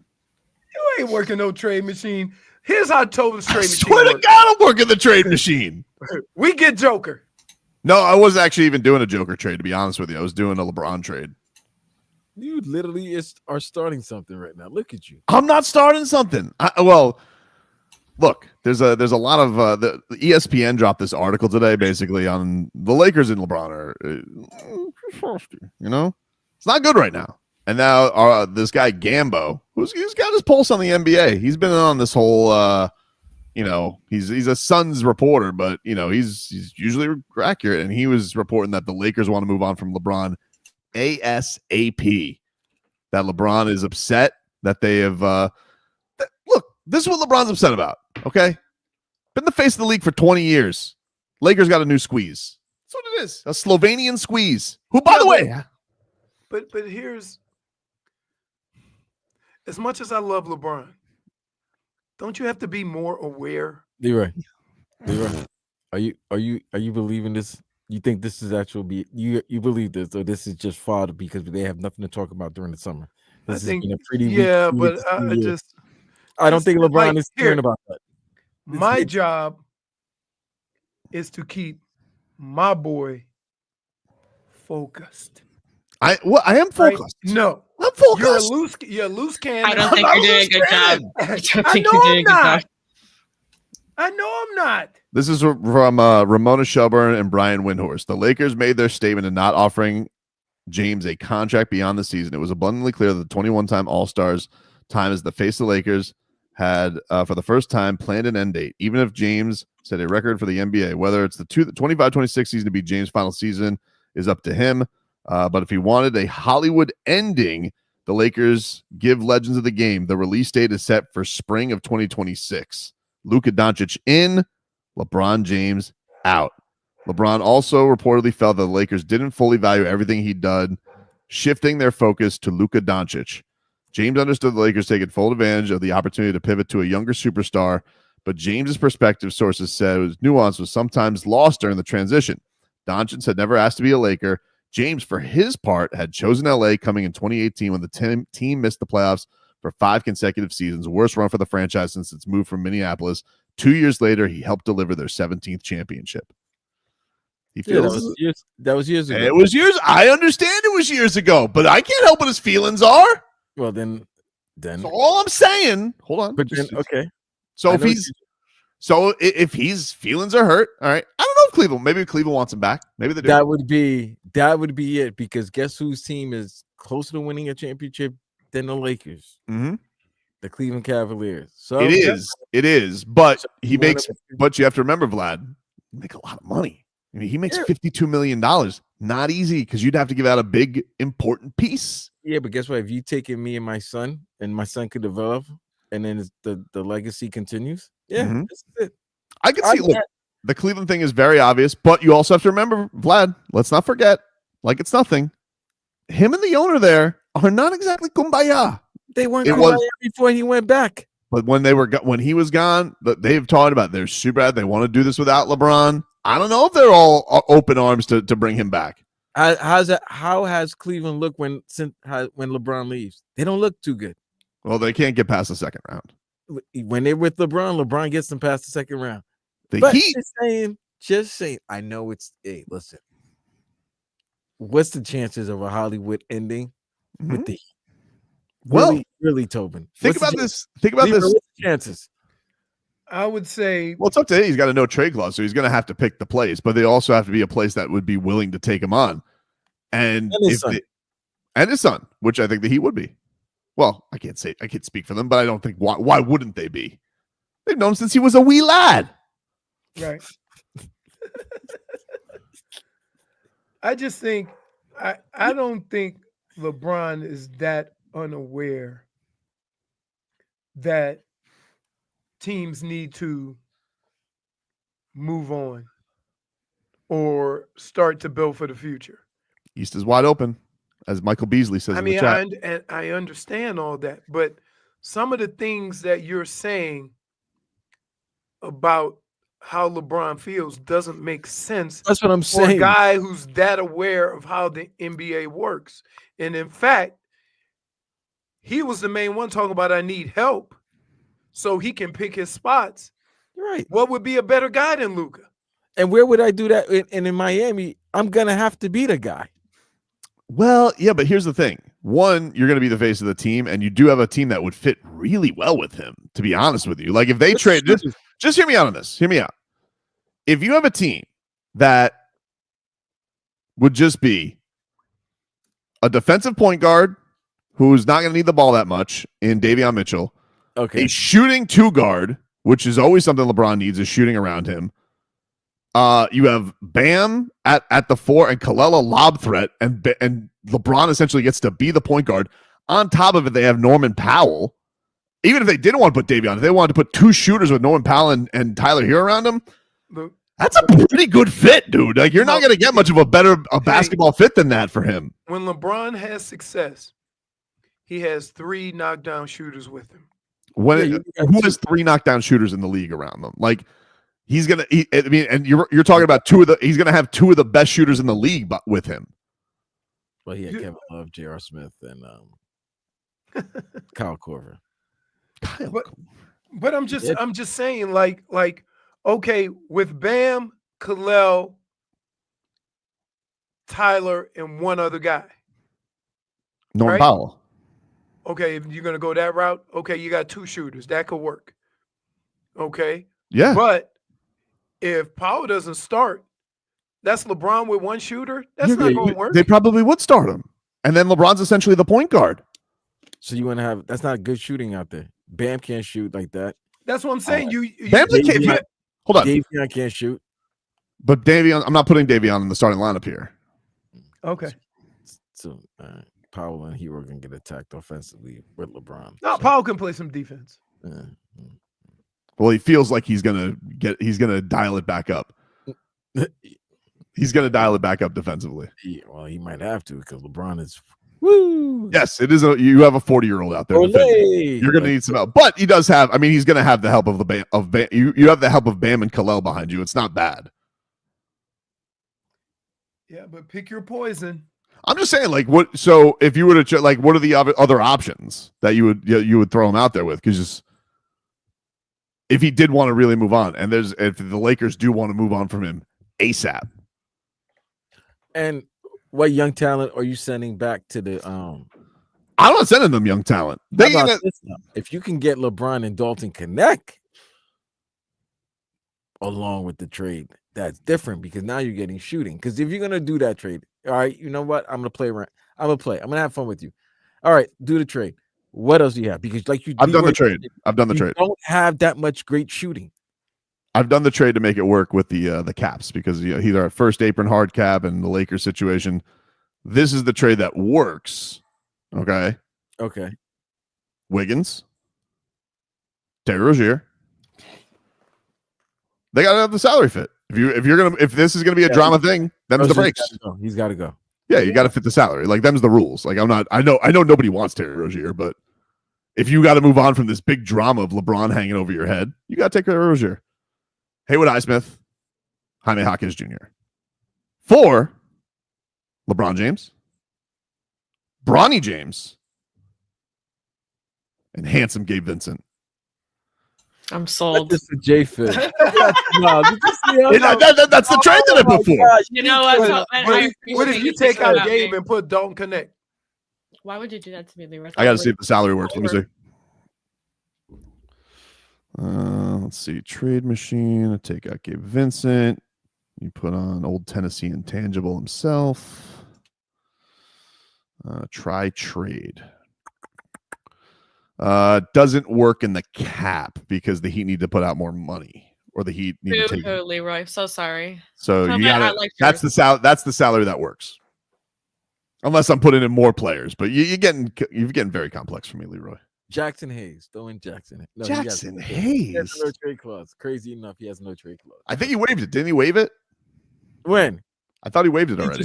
No, he signed it to get it. He's only one of the 3 players to have a no trade clause. Oh, I thought that he waived. Well, he has one of those weird no trades that's like because you have a no trade by default by the union if you have enough years, and then, so like if you have a 1-1, you essentially have a no trade. I think he signed with the Lakers for a year, and he didn't want what they were trying to do to Dorian Finney-Smith happen to him. So he made sure he got that enforced in his contract.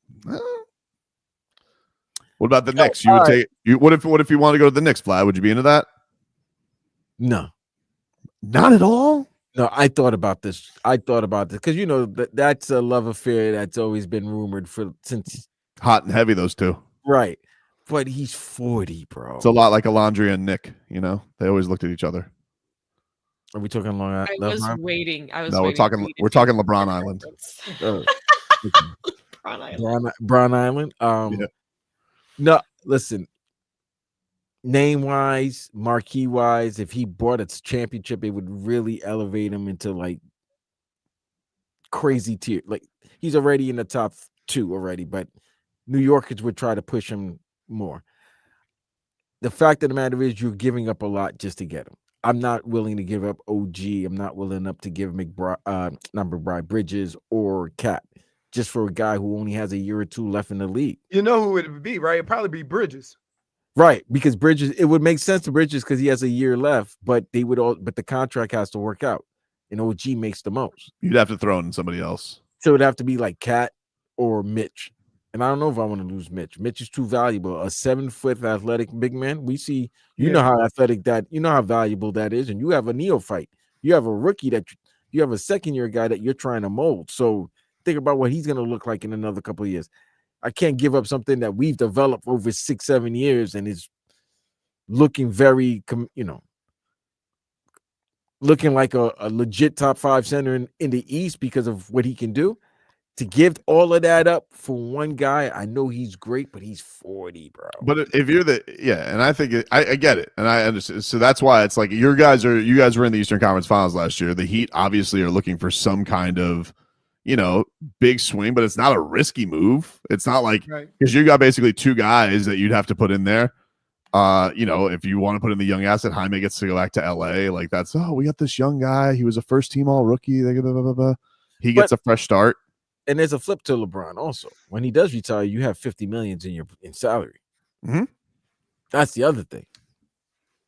So expiring a team like you. A team like Miami would probably it's probably the perfect fit because, he plays another year or 2. That 27 free agency, the free agency everybody's looking at. Everybody money. Yeah, and who would you better want to develop your son? Like, this place is going to, they would, since they've known since he was a wee lad. I'll stop saying that. It's funny when you say that. We'll take a break, mix things up on the other side.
Welcome back, everybody. Tobin and Leroy here with you, 560 WQAM. It's time for us to get to the mixed bag. And we'll start off here. Matthew Tkachuk, he was in Tahoe for, what is this, like a celebrity golf tournament, Leroy? Yes. Say it again. What is the big celebrity golf tournament they do over in Tahoe? In Tahoe, yeah. So he sat down with Stu Gatz on Stupidity and was asked about, has this whole winning the cup thing been easy? And he had some words for all the Canadian fans who people feel sorry for. Chucky, everybody says that the Stanley Cup is the hardest trophy to win. You've won back-to-back. Is part of you looking around being pretty like, easy for him? It's not that hard. No, it's hard because, but people don't really think of a lot. I've gotten a few here today that I'm sure from Western Canadians like, can't you just let Edmonton get it? And I'm like, or do you feel bad for them? I'm like, you don't feel bad for anybody because at the end of the day, we lost to Vegas a few years ago and nobody gave a shit about us. So right, but Canada cares about hockey, and we've taken that away from them in South Florida. Yeah, Canada has to hate South Florida. What I've seen from my time in South Florida is they care a ton. Yes. So much about hockey, more than I could have ever pictured. So right. I've loved playing there. It's been the time of my life. Best thing that's happened to me in my sports, in my hockey career, and looking forward to hopefully another one. I don't know. Man, he's the best. He needs a haircut.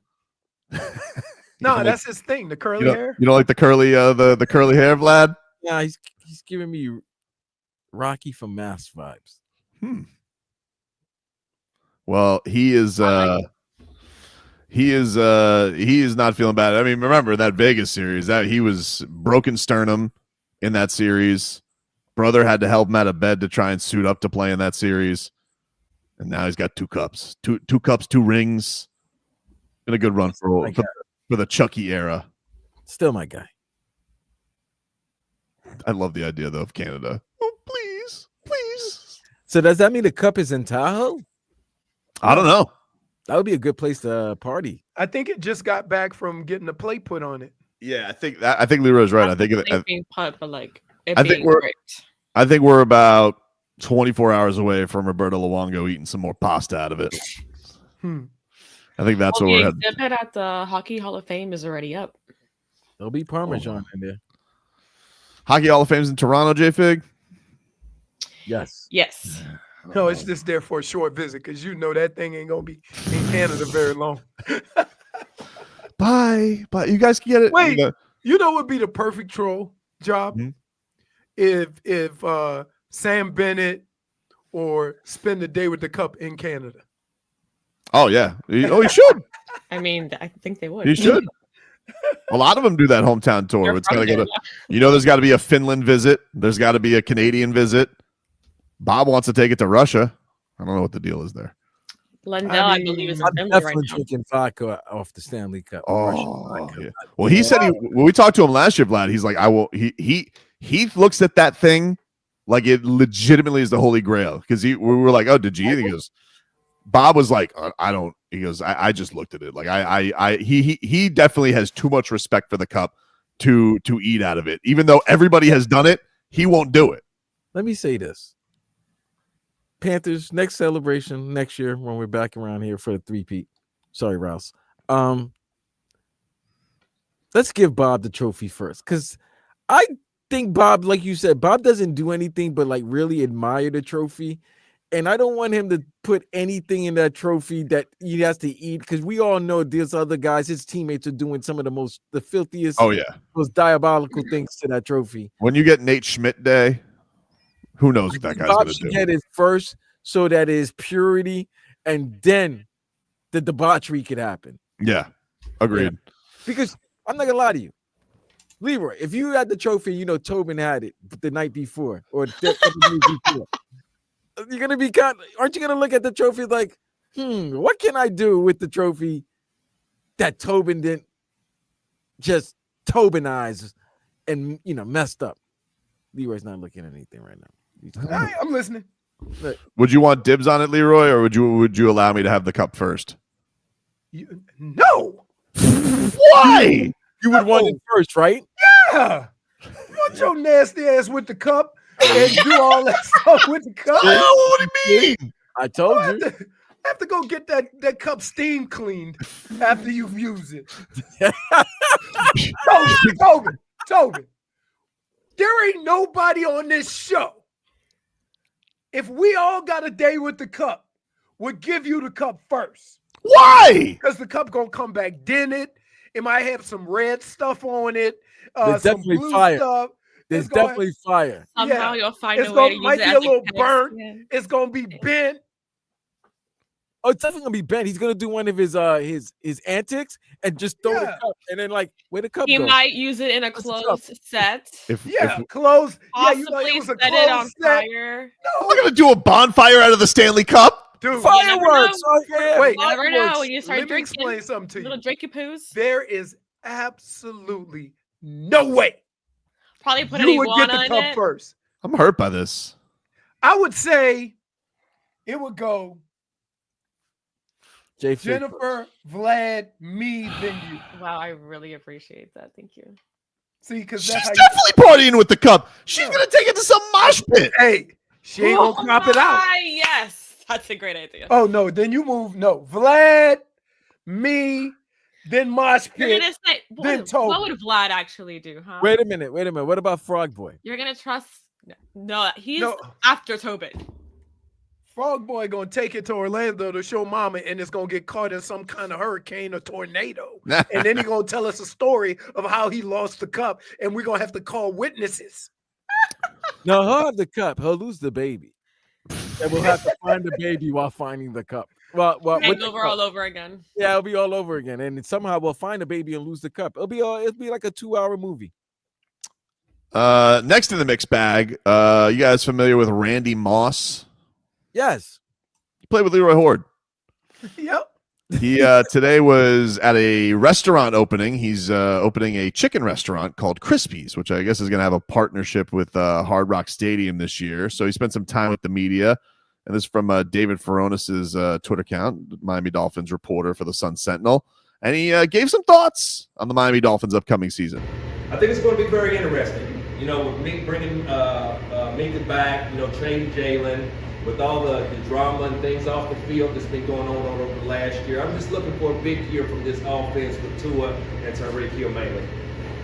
Has to make Randy Moss nuts that they that last year was what it was for Tyreek Hill. You know that he's like, well, why are we playing safe?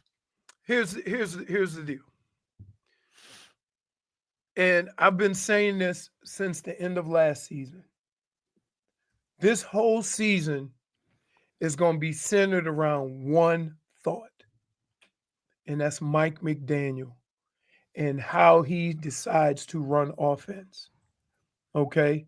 Because, again, if you follow Mike McDaniel, so if I play defense, and when Mike McDaniel first came to Miami, the stuff that I would study on him would be from Atlanta, Cleveland, San Francisco, to see how he ran the football. Once he got here, he didn't run the football that way. And so he got out of his element. So what I want to see is, because if you think about it, all those places ran the ball physically. They had a physical style of offense. Then he got here and it wasn't that. So I want to see if he remembers the success he had and how he had it, and if he tries to get back to that. If he does that, all the other things that Randy is talking about are going to also flourish in it. But if you cannot run the football, what ends up happening is, here's a basic fundamental fact of offensive football. If you put yourself in a situation where you have to do something, it's easy to defend. So when I get mad at 2nd and 12, 2nd and 13, because they ran a damn bubble screen or a outside zone play and get tackled behind the line of scrimmage, now Tyreek and Waddle and all these guys are easy to guard because they know you got to get a chunk play. So how do you defend that? How do you make that better? You run the ball better on first and second down, and it opens up your offense for the other downs. That guy knows that. He's smarter at this than me. So how in the hell can I see it? And he's still running toss sweeps and bubble screens to the outside. Coach Horde. Let me tell you why. You want me to tell you why? Hmm? Because he's trying to outcoach the room. He's Cute. trying to overcoach. Well, if I do this, they're going to do that. So I'm going to switch it up and do this. And then you end up with nothing. At some point, the defense, the other team, has to stop you. No matter what you do, you got to have the horses to be able to beat the guys in front of you. It ain't going to be coaching. It ain't going to be play calling. But you can't just eliminate your players from making plays because you think the other team's going to do this. No. That's it. That's it. And Vlad, I'm a patient dude when it comes to this, right? But I'm annoyed that Mike McDaniel is so outside of what he has done to make him successful that is driving me crazy. It really is. And so some of the things that I've seen on the positive side of this is that they tried to get physical up front, right? Defensively, they're going to maintain that physicality up front. Offensively, they try to get some offensive linemen. They signed a broke one, but they say he'll be okay. Running backs, they got some running backs with some power. That means some straight ahead power that still have speed. So when you have a guy that has some speed, but also runs with power, it opens up a lot of things because you don't know where he's going to run. Every time Achane got the ball, where did he run? Outside. You think the defense don't know that? Them guys are pros too. Schmeathan says Weaver will be the interim coach by week 10. No. I say week 5. No, because You say week 5. Vlad, it's all divisional games. If they're 1-4, 1-3 after 4 weeks. That Monday night game. Here's why.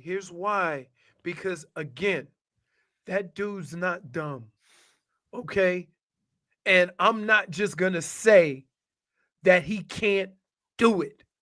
And look, that's what you think? No razzle dazzle in Leroy's game? No, not at all. I played with Randy Moss, Chris Carter, and Jake Reed, right? And you know what? Every week, what Denny would come into the room and say? Give the ball to all that don't mean nothing if we can't run the football and be physical up front.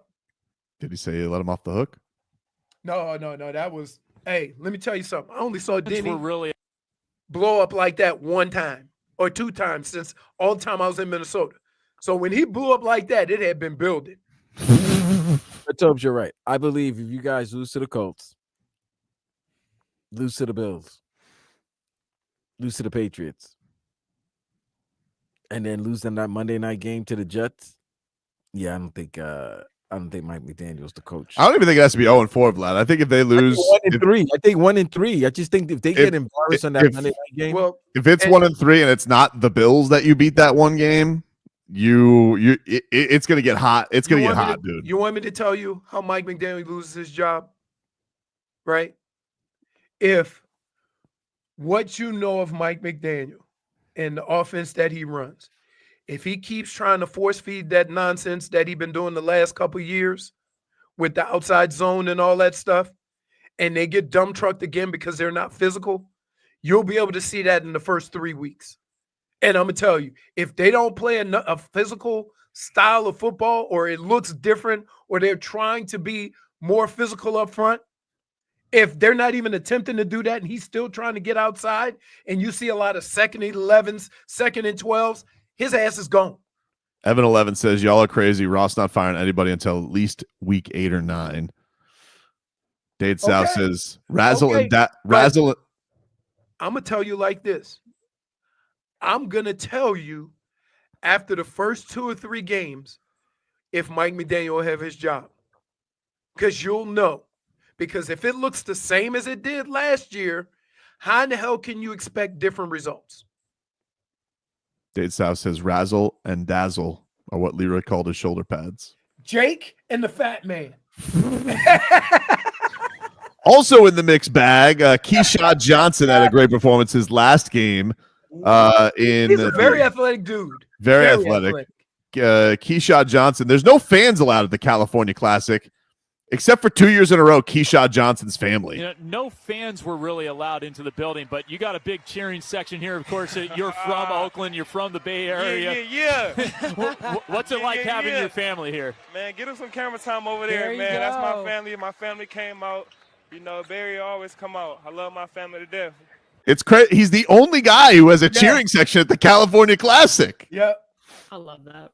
No, Vlad, don't do it. Vlad is trying to do it a whole Vlad, time out. No. And you both are about to get a -1. I was going to do it, but I'm not talking about size. I'm not talking I was size. just talking about the outfit. I'm not even going to talk about the outfit. Not even going to talk about the outfit. Wait. Just where he went, shorty. I just have a thing when girls are throwing gang signs. I'm just saying. They it's are in kinda troubling. Oaktown. It's alarming. It's alarming to me. It was That's alarming. Oakland. It is Oakland. It was alarming. That's it. That's all I said. That's all I said. It wasn't I saw about one the girl outfit. dressed. One girl Wasn't even dressed about like the she was looks. about to run in the Olympics. See, I didn't say none of that. And this I is why you get a -1. all I said was, I'm just when they're throwing gang signs, it's just alarming to me. That's all. That's all. She might have a shift. She might have a shift. You know, I don't know. She was just a blade under her tongue. I just don't know. But in her celebration, there was gang signs being thrown, and I was just. We're getting off that. And Dade South, shame on you. Shame on you for that comment, Dade South. Let me see.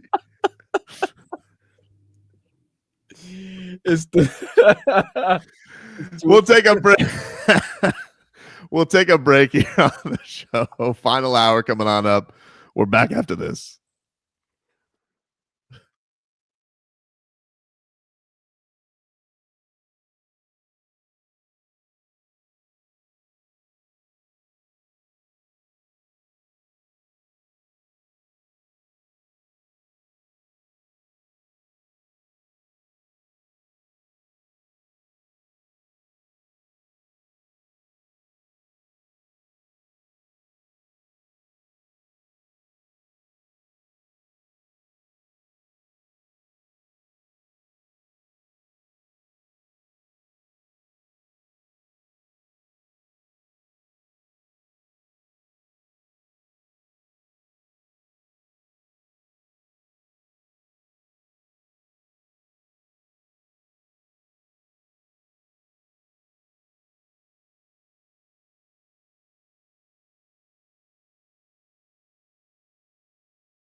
All right, welcome back, everybody. Tobin and Leroy here with you. 560 WQAM. Oh, hello, Scooby. Take you guys up until 2. We'll play a little You Dead to Me. We got to give you our bet of the day as well. A lot of weird sports going on. I kind of want to cross over some sports, maybe some boxing, some UFC. Might get away from baseball for a weekend. You know what? I think you've had the bad luck with the whole baseball betting because of Leroy. I'm with you, J-Fig. I didn't want to say it while he's here, but ever since he got involved, because I was killing it on baseball up until he great. Once he stuck his beak in it. It's WNBA, Tobin. He gave that little negative juju. What do you think? You think that's the money? That's the gold mine? That's always the gold mine. What do you go with? You go with Angel Reese rebounds? Is the over on rebounds? Reese points and rebounds is always a good mix because you get like 25 and a half, and she's at least good for at least 13, 14 rebounds. She gets me bounds, Maybe like a Angel Reese Amanda Serrano parlay. If Serrano can actually get the nod from the judges, I mean, another one is Caitlin Clark points and assists. That's a good one to do. To do under? She might go over because she gets a lot of assists. She leads the league in assists. Yeah, I'm making money off these ladies. I got them on the corners. You can always count on Angel Reese for about them rebounds. The me bounds. She might 3 of them might be because she missed a shot. That's why it's called me bounds. It's called me. Hey man, People are making money off her. I'm really worried about Oh no, she's the easiest money off you can bet of like how many misses she's gonna have in a game. Another one. Oh, here's another one. First miss, first shot. First shot miss is a great bet for Angel Reese. Also, take field goals attempted. Their best player is gonna take the most shots. So always go over on the field goals attempted. It's the easiest thing. Can you bet first miss for Kaspers Yakachonis? I don't know. It might be a minus 2,000. Hey, I'm really starting to get worried about my my lawn guy. What? Still not there, huh? What's wrong? Yeah. He started cutting my grass, and then he said had emergency, had to go, and haven't heard from him since. Did you text him? Huh? You like shooting last Wednesday. Wait, it's been 10 days? It's almost 10 days. Yeah. You think he got deported? I don't know. He got iced? I haven't even seen him in the he does a bunch of yards in our development. You got his number? Like you shoot him a text or something? Yeah. No, nothing back. No, he said he would be out here Saturday, this past Saturday. He ain't come. Yeah, it wasn't Sabato. Oh boy. Well, maybe he wants to watch the Heat today. He doesn't have time on a Friday, Yeah. What about last Friday? What about last He's Saturday? ditching you for summer league, Leroy. He played last Friday too. No, he had fireworks too. Crazy. Did he have fireworks? Huh? Did he have fireworks? I don't know. Oh, okay.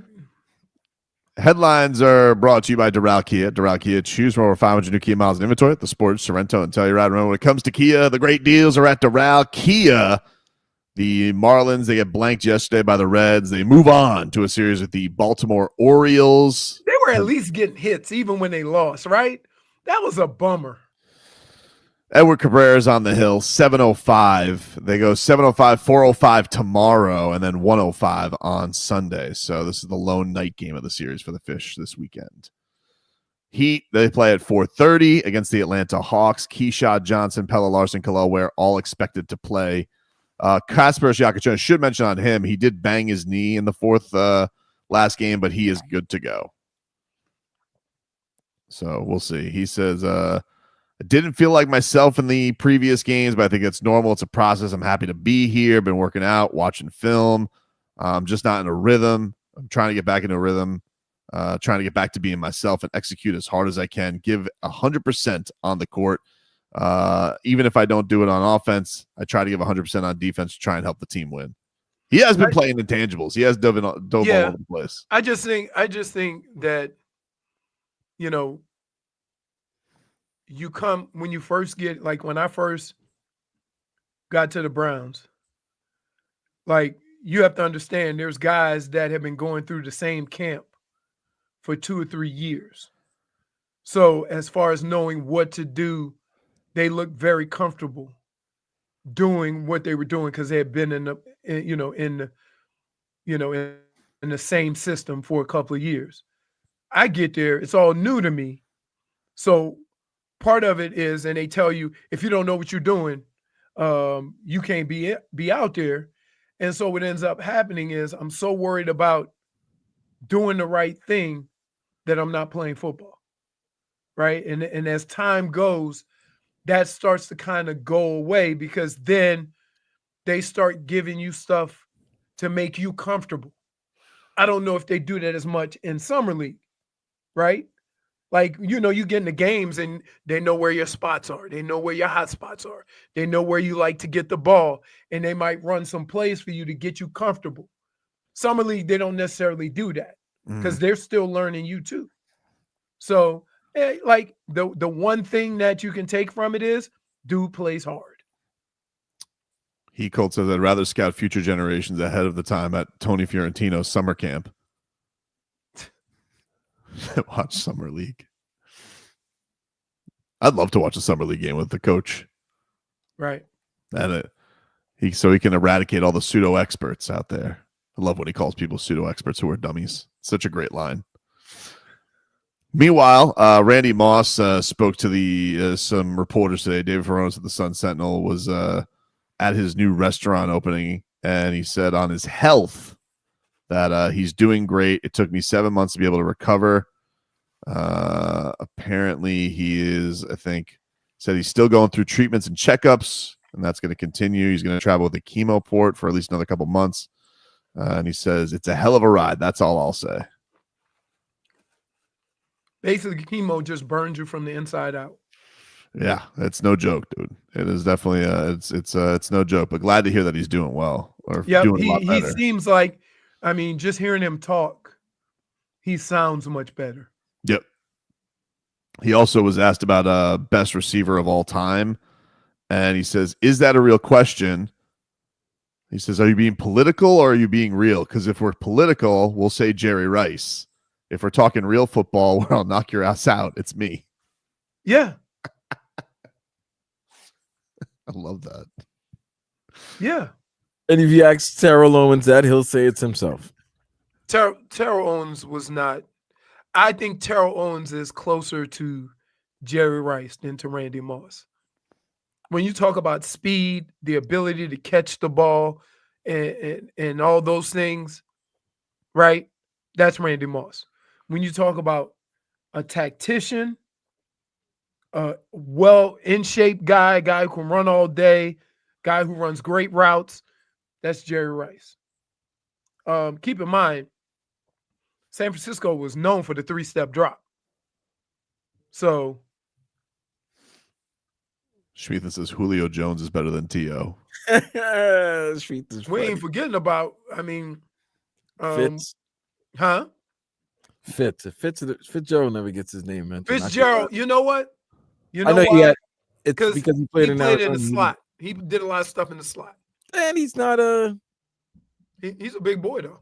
No, big boy, cool. I'm just saying he's not a showman. He wasn't really one of those guys that Wait. I told you right now, Vlad, I need a game changer in his prime. A guy who dominates no matter what. Who would you take? Somebody just posted that name right now. If you're asking me, in all reality, Megatron's a beast too. That's it. If you're talking about total package, Megatron's the guy I'm going with. I'm talking about size, speed, hands, runs the route. Right. I would go with Calvin Johnson. Right. I would say this. Randy is one of the greatest plug and play and make things happen guy that I've seen. Right? From start to finish. Like from his very first days, when Randy hit the football field, they would say, I don't know what we're going to run with him, but just throw it up to him. This was his rookie year. Larry Fitzgerald will be eligible for the Hall of Fame in 2026. Next year? Yeah. Finished second all time in yards. How many catches? You want me to do all-time catches or just for his career? How many catches did he have? His just his I'm number saying, of his total career catches 1,432. And how many did Jerry have? Look, that's a lot. Like Jerry like 1,800. 1,549. Hey, he could have played 2 So more he had seasons. 100 more catches. How many more yards? That's what I'm trying to.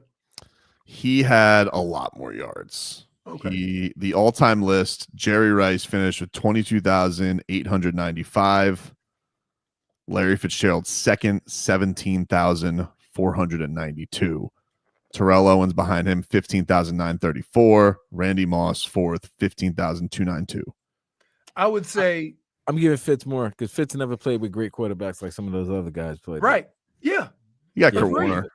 Yeah, Kurt Agreed. Warner and a Kurt Warner decent for Carson Palmer for like 2 years. Other than that, he was, he decent. was a decent Carson Palmer for 2 years. That's it. Other than that, he's playing But with Bob. that was post knee injury, right? Yeah, post Cincinnati the whole nine. Yeah, he was playing with bums.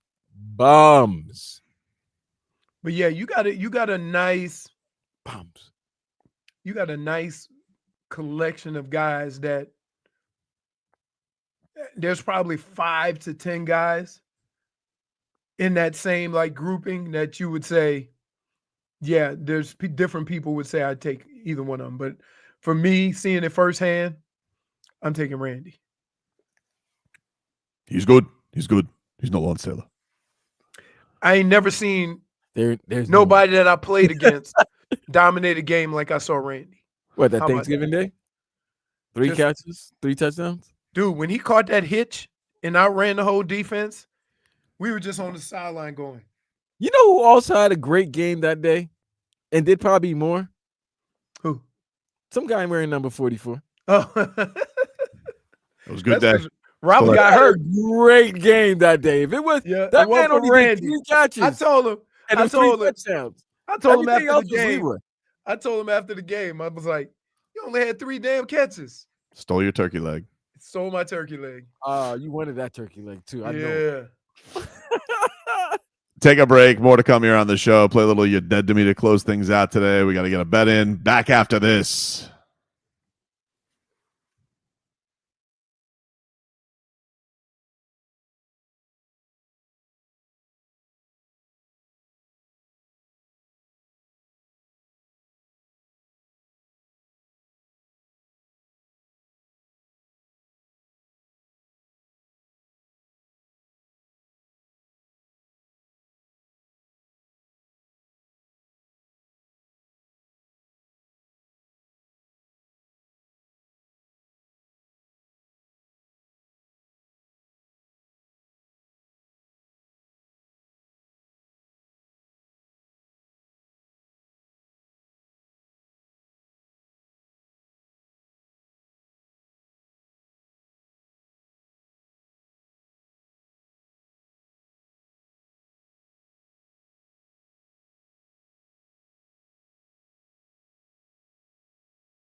All right, welcome back, everybody.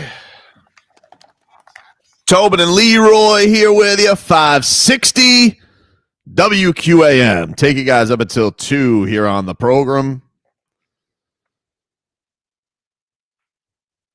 It's a Friday. We got Heat basketball coming up in a few hours. We got Marlins starting a series with the Orioles. We got boxing tonight. We got Amanda Serrano, Katie Taylor from MSG. And man, next week, Dustin Poirier steps back in. He's going to make his final fight in New Orleans. Cool. Which is, I can't wait to see that intro. I'm like, I think the crowd's good. He hasn't gotten to fight there probably since the regionals. I don't know if he's ever gotten to fight in Louisiana, but like since he's been a star, man, that's going to be a cool scene. He's been trying too. Oh, he's been he wanted it in Lafayette. He wanted it at the Cajun Dome. They were like, no, dude. They go, where exactly is that? He goes, the University of Louisiana there. He goes, how about the Smoothie King Center? All right, we'll do. Him versus Max Holloway. Impossible for that to be a bad fight. And if he does, he beat Max Holloway 3 times. Get him on the offer. But man, that's a great fight next week. I can't wait for that one. And then Pacquiao's fighting that same night, which I've somehow gone from disgusted in to now I can't wait to see him back in action. All it takes is one good mitt session. I'm in. Tricks me. Let's get to our pick of the day, which is brought to us by Hard Rock Bet. Hard Rock Bet is legal in Florida and the place to bet on your teams. Today and every day, Hard Rock Bet has props, parlays, and live play-by-play betting and the no-regret first bet up to $100. If your first bet doesn't hit, you get your money back to try again. Hard Rock Bet is offered by the Seminole Tribe of Florida. You must be 21 and physically present in Florida to play. Terms and conditions apply. Concerned about gambling? Call 1-888-ADMIT-IT. I mean, if they would have seen our history for this week, probably.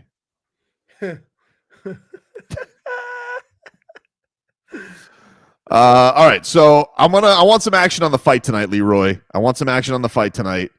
We got Amanda Serrano. She's stepping in against Katie Taylor. Serrano's a favorite. She is favored. She is favored, even though she is She has not beaten Katie Taylor in hotly contested decisions. People feel like she's going to get the rub tonight. Now it is in her backyard. You know, imagine that place is going to go pretty crazy. I mean, I don't know how many. I'm sure a lot of Irish fans too. I mean, you want to talk about, you got Puerto Rico versus Ireland. Who did we have on? We had one of them on, didn't we? We had Serrano on. We've spoken to her before. She's very close with Xander. She's very close with Xander. She's trained down here. She's fought and worked down here. Xander's fighting 3 weeks. I think he's fighting. But so my question to you is this. In those closely, contested fights where she squeaked by 2 times. Yep. And we had her on. Are you going to lean towards her because she's familiar to you? Because it's hard to beat somebody 3 times. Well, Katie's gotten the nod. So, like, I think that the thing, and people, I think, have rightly thought that Serrano's gotten the wrong end of it. Now, okay, she throws a lot of the punch. She's so busy with the punches. Now, the big thing is got to watch out for the headbutts, which is going to naturally happen in this. Katie Taylor gets called out a lot because for headbutts, and I'm sure they're going to be watching. I wonder how the ref might have an itchy trigger to take some points away because that's going to be a complaint going into this, and it is a Jake Paul production. Is it because she's left-handed, or is she just leads with her head all the time? Both. Okay. But she does lead with her head. And we've seen like the trainer lost his mind over it. We saw the last fight. Crazy. But so I think though I'm going to go with Serrano to win. I think I'm going to go with that. So she hasn't beaten this girl yet. No, but they've been razor close, very close fights, especially the last one. And you think being at home, they'll be at home. She'll be at home. Maybe she'll get the, Yep. And what's the line? Serrano is a minus 210 favorite, which I feel is a little heavy. I feel like there should be more along the lines of Pick'em,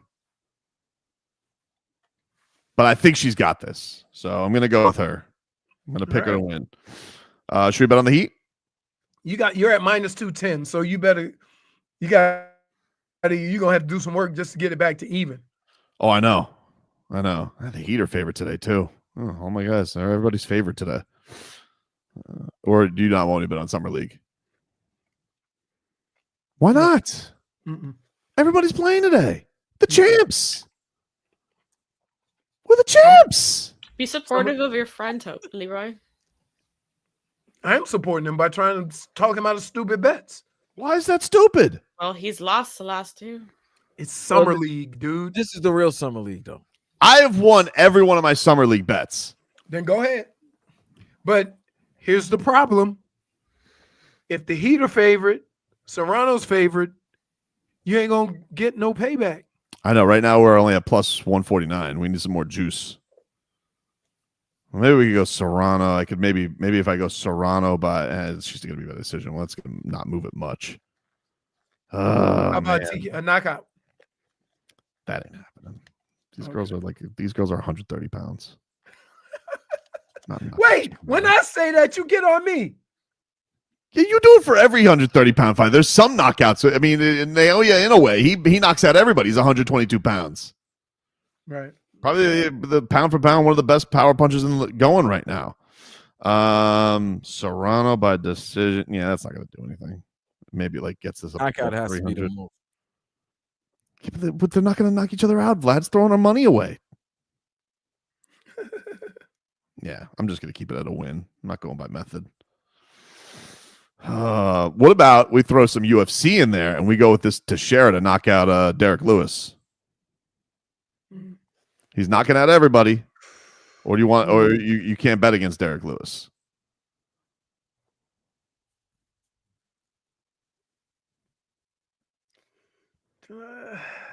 You feel bad about it, I can tell.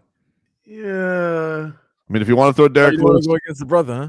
He doesn't want to. No, it's not that. It's that Derek Lewis is known for either knocking somebody out or getting knocked out.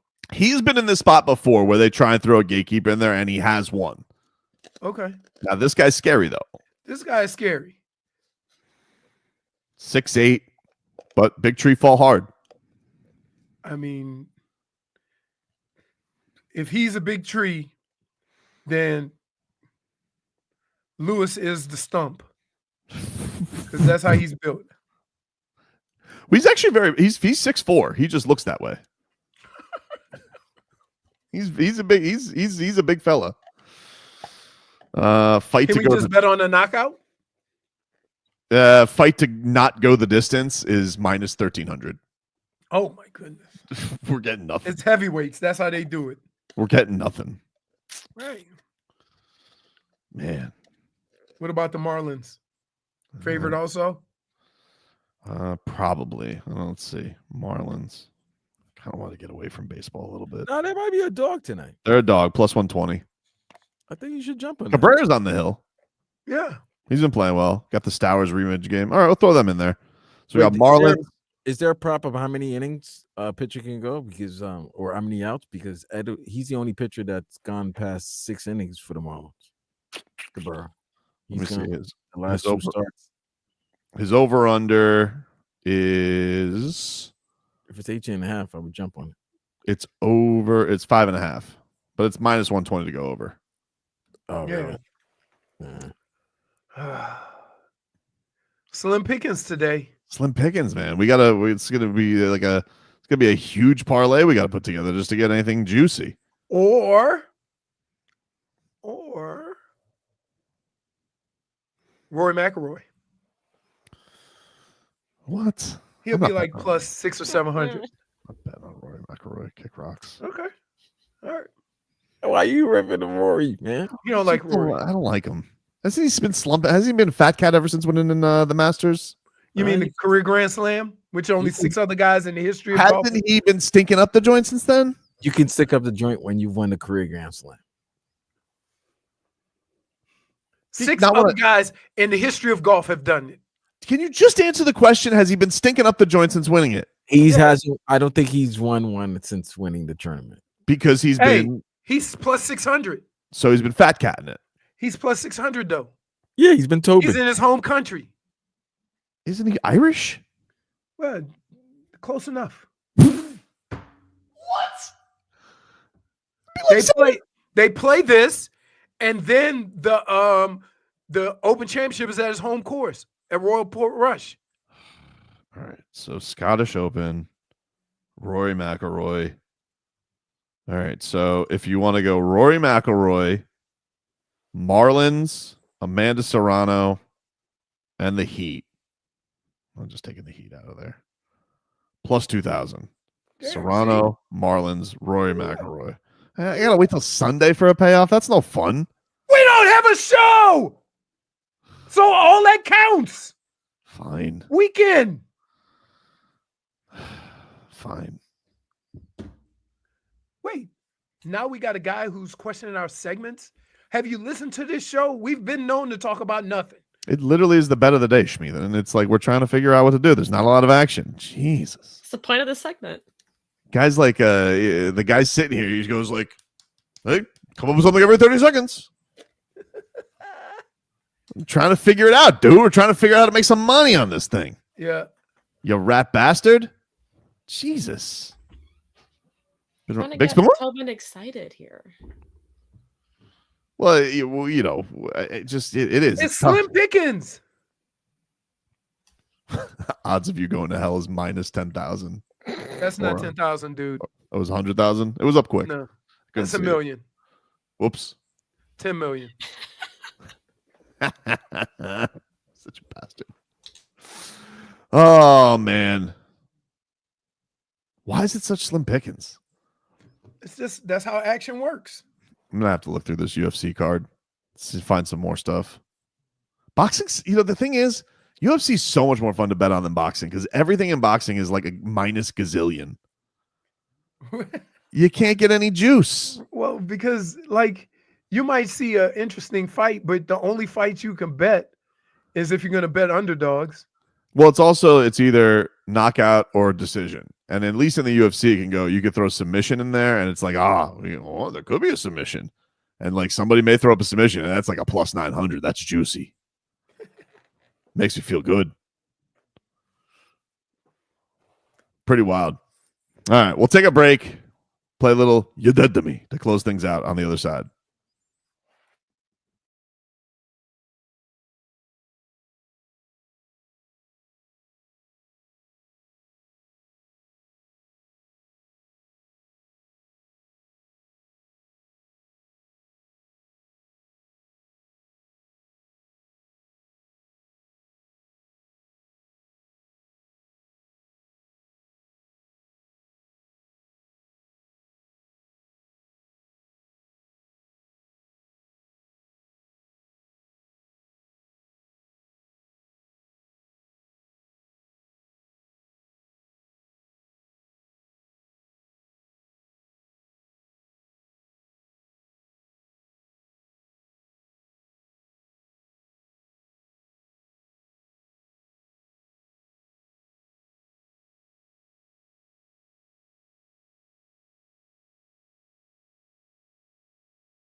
Welcome back. Tobin and Leroy here with you. 560 WQAM. Take you guys up until 2. It's time to bury some people. Yep. You're dead to me. Yep. You guys probably guessed it. America. You're dead to me. Now, not for anything you probably think about. You know, I know we have a lot of problems right now, but really, it's not knowing the point of Love Island, okay? And the point of it is you're supposed to pick the most in love. And while Nick and Alandria are totes adorbs, 2 scoops of adorable, all right, and finally Shelly and Ace look like they're about to take the next step. Huda and Chris, maybe something's there. I don't know. I can't tell if they like each other. Brian and Amaya, great to see that they've had a spring. Clark and Taylor were the most in love, bar none, super in love, and you guys sent them packing, and they didn't deserve to be sent packing. They deserve for sure to at least make the Final Four, but to be sent home this week in the, when you had the best connection in the entire villa, my friends, what is the point of Love Island? Okay, it's not Situationship Island. It is not Friendship Island. It is not Who Do I Love the Most Island. It's Love Island, and you sent the most in love. You sent them packing. I didn't get it. I don't get it. I don't like it. And also, I don't like it.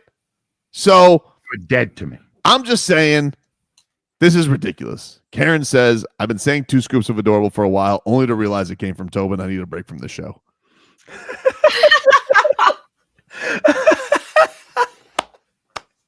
All I'm saying, America, is get your voting right for this final vote, okay? You got to stop doing this. You need to get your head on straight, okay? So let's send Huda and Chris packing because they're very clearly on the outskis, and you better pick strong amongst this final. My nomination for today. Not only it's not they as a couple, it's Huda not seeing his point of view. Trying. They spent so much time, about 2 episodes, on this dumb argument, and I'm so over it. She can't see eye to eye, and he's trying really hard, and he's a good guy, and I really like him. But no, dead to me. So Huda's dead to you, or just done as a couple? I liked her for a while, but you want her packing. This whole argument is just ridiculous, and they should have just been gone already. It's a very fair argument from him. He's upset because he just wants smoochies put in public. Yeah, but every time she tries to address it, which they push her to address it also, it never gets solved, and she doesn't see how he feels. It's all about her. She's very selfish in that argument. You know what it is? She got somebody at home, and she don't want to be lip locking all that craziness too much because she did that already the first half of the show. Yeah. I just think it was with Huda. She's a coin flip. Like she just, she's like the Jimmy Butler. Like one day the mood is this, the next the mood is that. I just don't get this argument. It bothers me so much. Be over. I'm done with this whole season. Done. All right. Who's that to you, Leroy? So I don't like calling out fellow athletes because I expect a former athlete to understand the situations and the environment that athletes play in, right?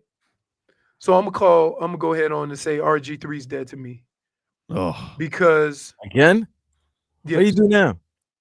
It's this whole situation with Angel Reese and Caitlin Clark. Oh my God, he's still with that? I would say this. I think those 2 women, or those 2 young women, would probably have just tossed it off to sports. She wanted bad, I wanted bad, we going at each other. It's done, right? But so many of the grown folks watching sports have chimed in to the point where if it wasn't real before, now everybody thinks it's real, right? Like, definitely. I have been in fistfights with guys that I played with in practice, and we went drinking together after practice. If you saw that fight during practice, you would think, oh, Leroy hates that dude. It's a different environment. To think that these guys take that everywhere right? And it's always instigated by somebody outside. So I don't, if Tobin were to say something like that, I'd fight him about it, but I get it. But when another athlete says it, especially an athlete that was as polarizing as RG3 was when he played, like, I just get frustrated with that. He's also coming out with like lies too, apparently, like where he's like, "I know for a fact," and like Right. even Angel Reese's mother's calling him a liar, like flat out. Listen, everybody wants credibility, and they want to be able to say ridiculous things or have hot takes and have some validation. And if they can't get it, then they sometimes make it up. Like we all see this.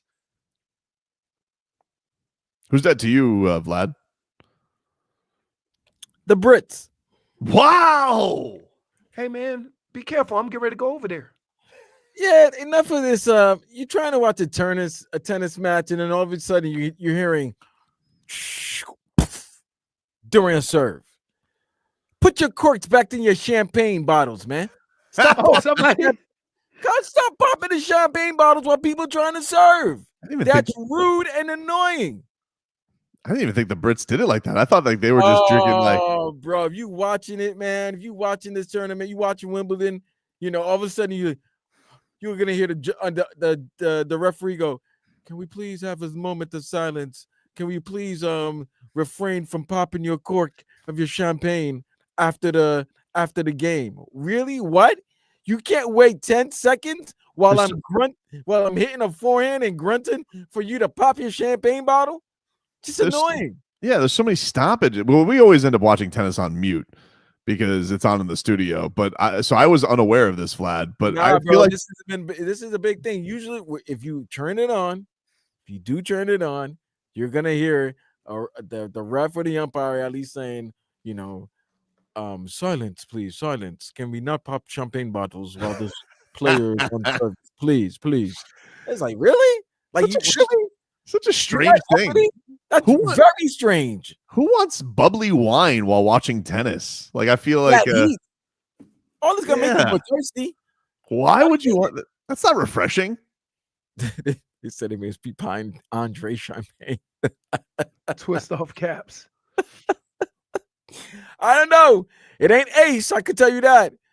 I know it ain't Ace or Don P because but every.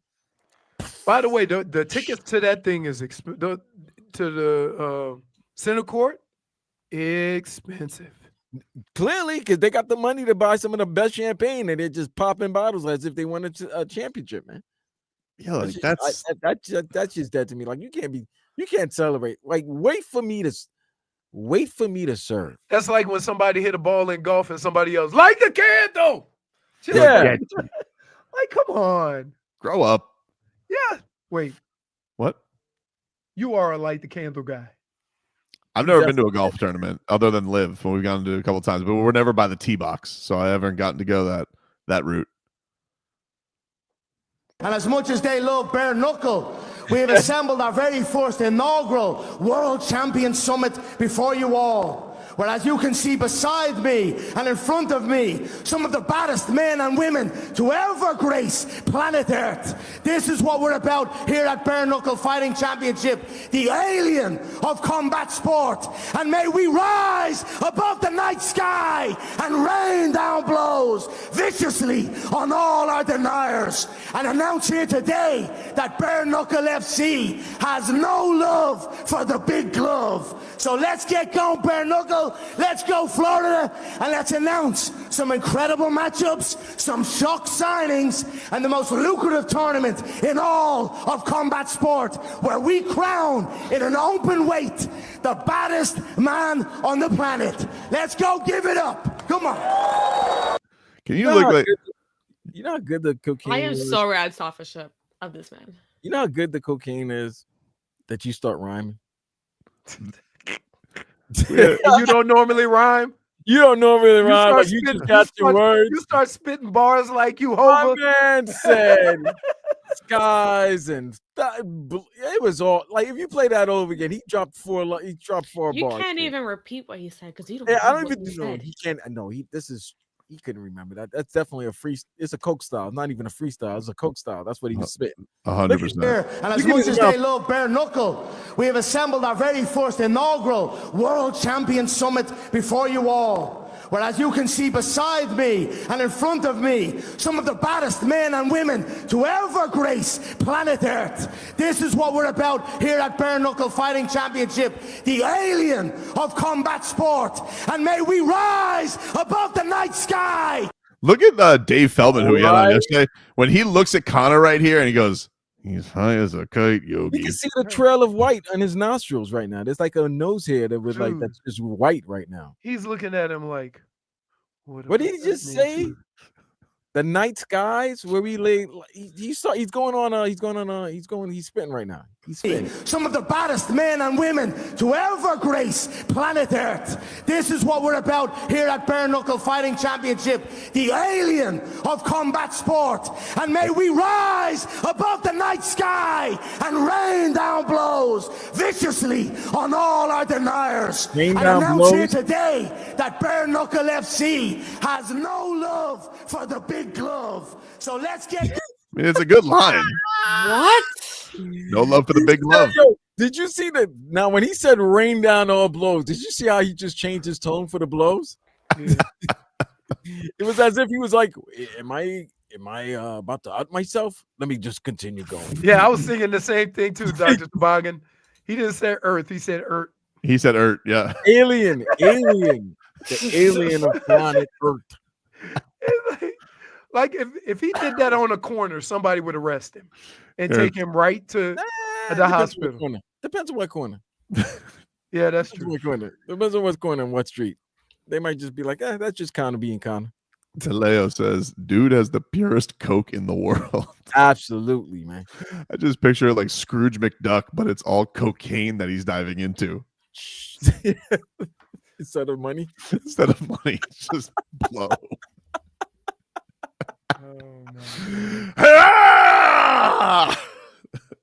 Life is like an do you think he knows what like volume he's at, or does he not realize how like wait. It's not. Hey, shame on you. Me? Making the assumption that Conor McGregor is aware. What's wrong with you? Right. DuckTales. You should have stopped yourself and said, never mind. You just put that vision in my head right now. I just started seeing this cartoon. Wow. Oh man. Kind of got us seeing cartoons on this show. He's sliding down and then he puts on his Conor McGregor drawers. I tell you what, right into the blow. One of the four of us, not a big fan. Of what? Conor Jennifer? Yeah. You can see it on my face. I can see it on her face. She's not a fan. Why? Not even a small. If it was Fairy Tales, you'd be all for it. Heckle and Jekyll, wouldn't you? Is that one more time? What? Heckle and Jekyll, Dr. Heckle. Yeah. Yeah. Okay. That birds. He doesn't entertain the crows. Me. You're not into the birds, are you? No. You're not into the ducks either. No. Mm-mm. Not Conor either. I just want to know, like, how much does he have to keep pumping through his system to keep that energy up? Oh man, come on! You ever seen the movie with Jason Statham? Which one? The one where he had to be like full of adrenaline all the time. No, I don't think I did. Yeah. I know it. Crank. Yeah, that's him all the time. That's you and that's Conor McGregor. I'm about to check that out. Yeah, no, you like it. Wow. He's Amy Smart, I think, is in it, or some lady like that. But yeah. All right. Well, task at hand. We got the Heat coming on up. Kasparas Yakachonis for all the marbles. Jennifer, did you do your Who's Dead to You? Yeah, she said Huda and Chris. Oh, okay. Mainly Huda. I couldn't tell because you guys start talking about the show, and I'm like, all right. Unless you have another one, Jennifer. No, the season is dead to me. I'm done. So what are you expecting for and this? If you want, I'll go ahead and add in. I'll add in Conor McGregor. You wait. Let me just be clear. Mm-hmm. You've invested so much. Yep. Into this show, you're gonna watch the finish. Yeah, I am, but I'm over. Okay. I'm done. And also, I watched it because I don't want Tobin to not talk to anyone about it. That's it. Okay. Yeah, that's it. I mean, you guys can continue talking. We still got a couple minutes. No, I mean, like I'm still, but I am, you know, you were getting at me for spoiling, but it's like I have and to then talk that's about another thing. Yeah, It's become part of the. I wasn't watching it. He kept spoiling, so I'm like, might as well just watch it so he can have someone to talk. You know what? You guys have been talking about it, Mm-hmm. and I don't feel spoiled. I don't feel like the show was spoiled because to you me. weren't gonna watch it. You know, anyway. exactly. So there's the Spoon watch. No, she watched. I saw her watching Temptation Island, and I said, I remember are walking you by sure going, it's Temptation Island? Because Yeah. you never know what you're actually. I walk by and I go, this is stupid. Is there any 'Cause if show you that a couple and you go to a show like this, technically you already done. Is there any show that you watch with your wife because you're only watching because something to watch with your wife? Yeah, Right. that's exactly how I got into this. That's what people do. That's why Love Rain. Island is so big. Also, No, but I'm just Rain. I'm That's asking- it. It's not historical, Leroy. I Get know. over it.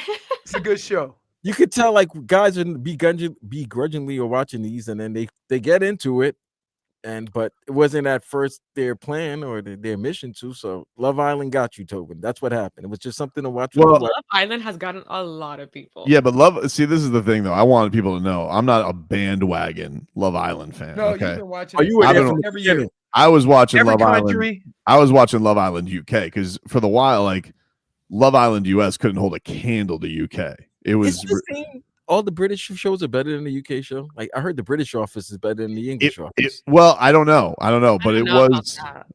but even it was just a time where like the lexicon of Love Island was better. And the big season that I got into was a pretty famous one. They had a moment like this where it was Tommy Fury and Molly May. They had a lot of backstabbing, and then they had the next season. It was Davide and Ekin-Su.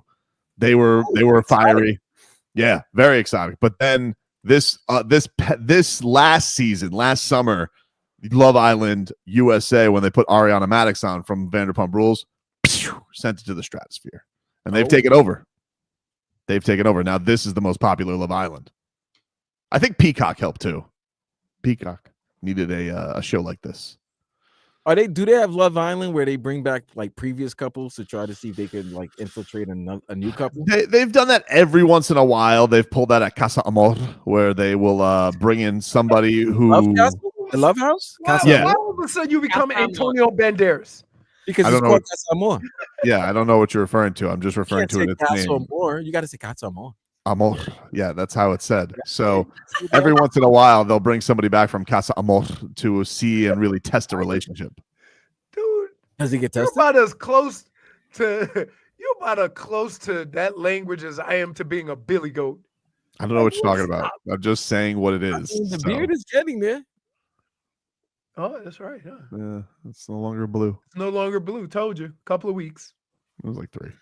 It was like a month. It was like a month. It Took a was while. a month. It's like a month.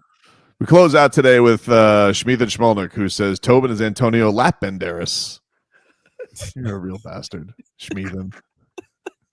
That's our show for today, everybody. We will talk to you rascals on Monday.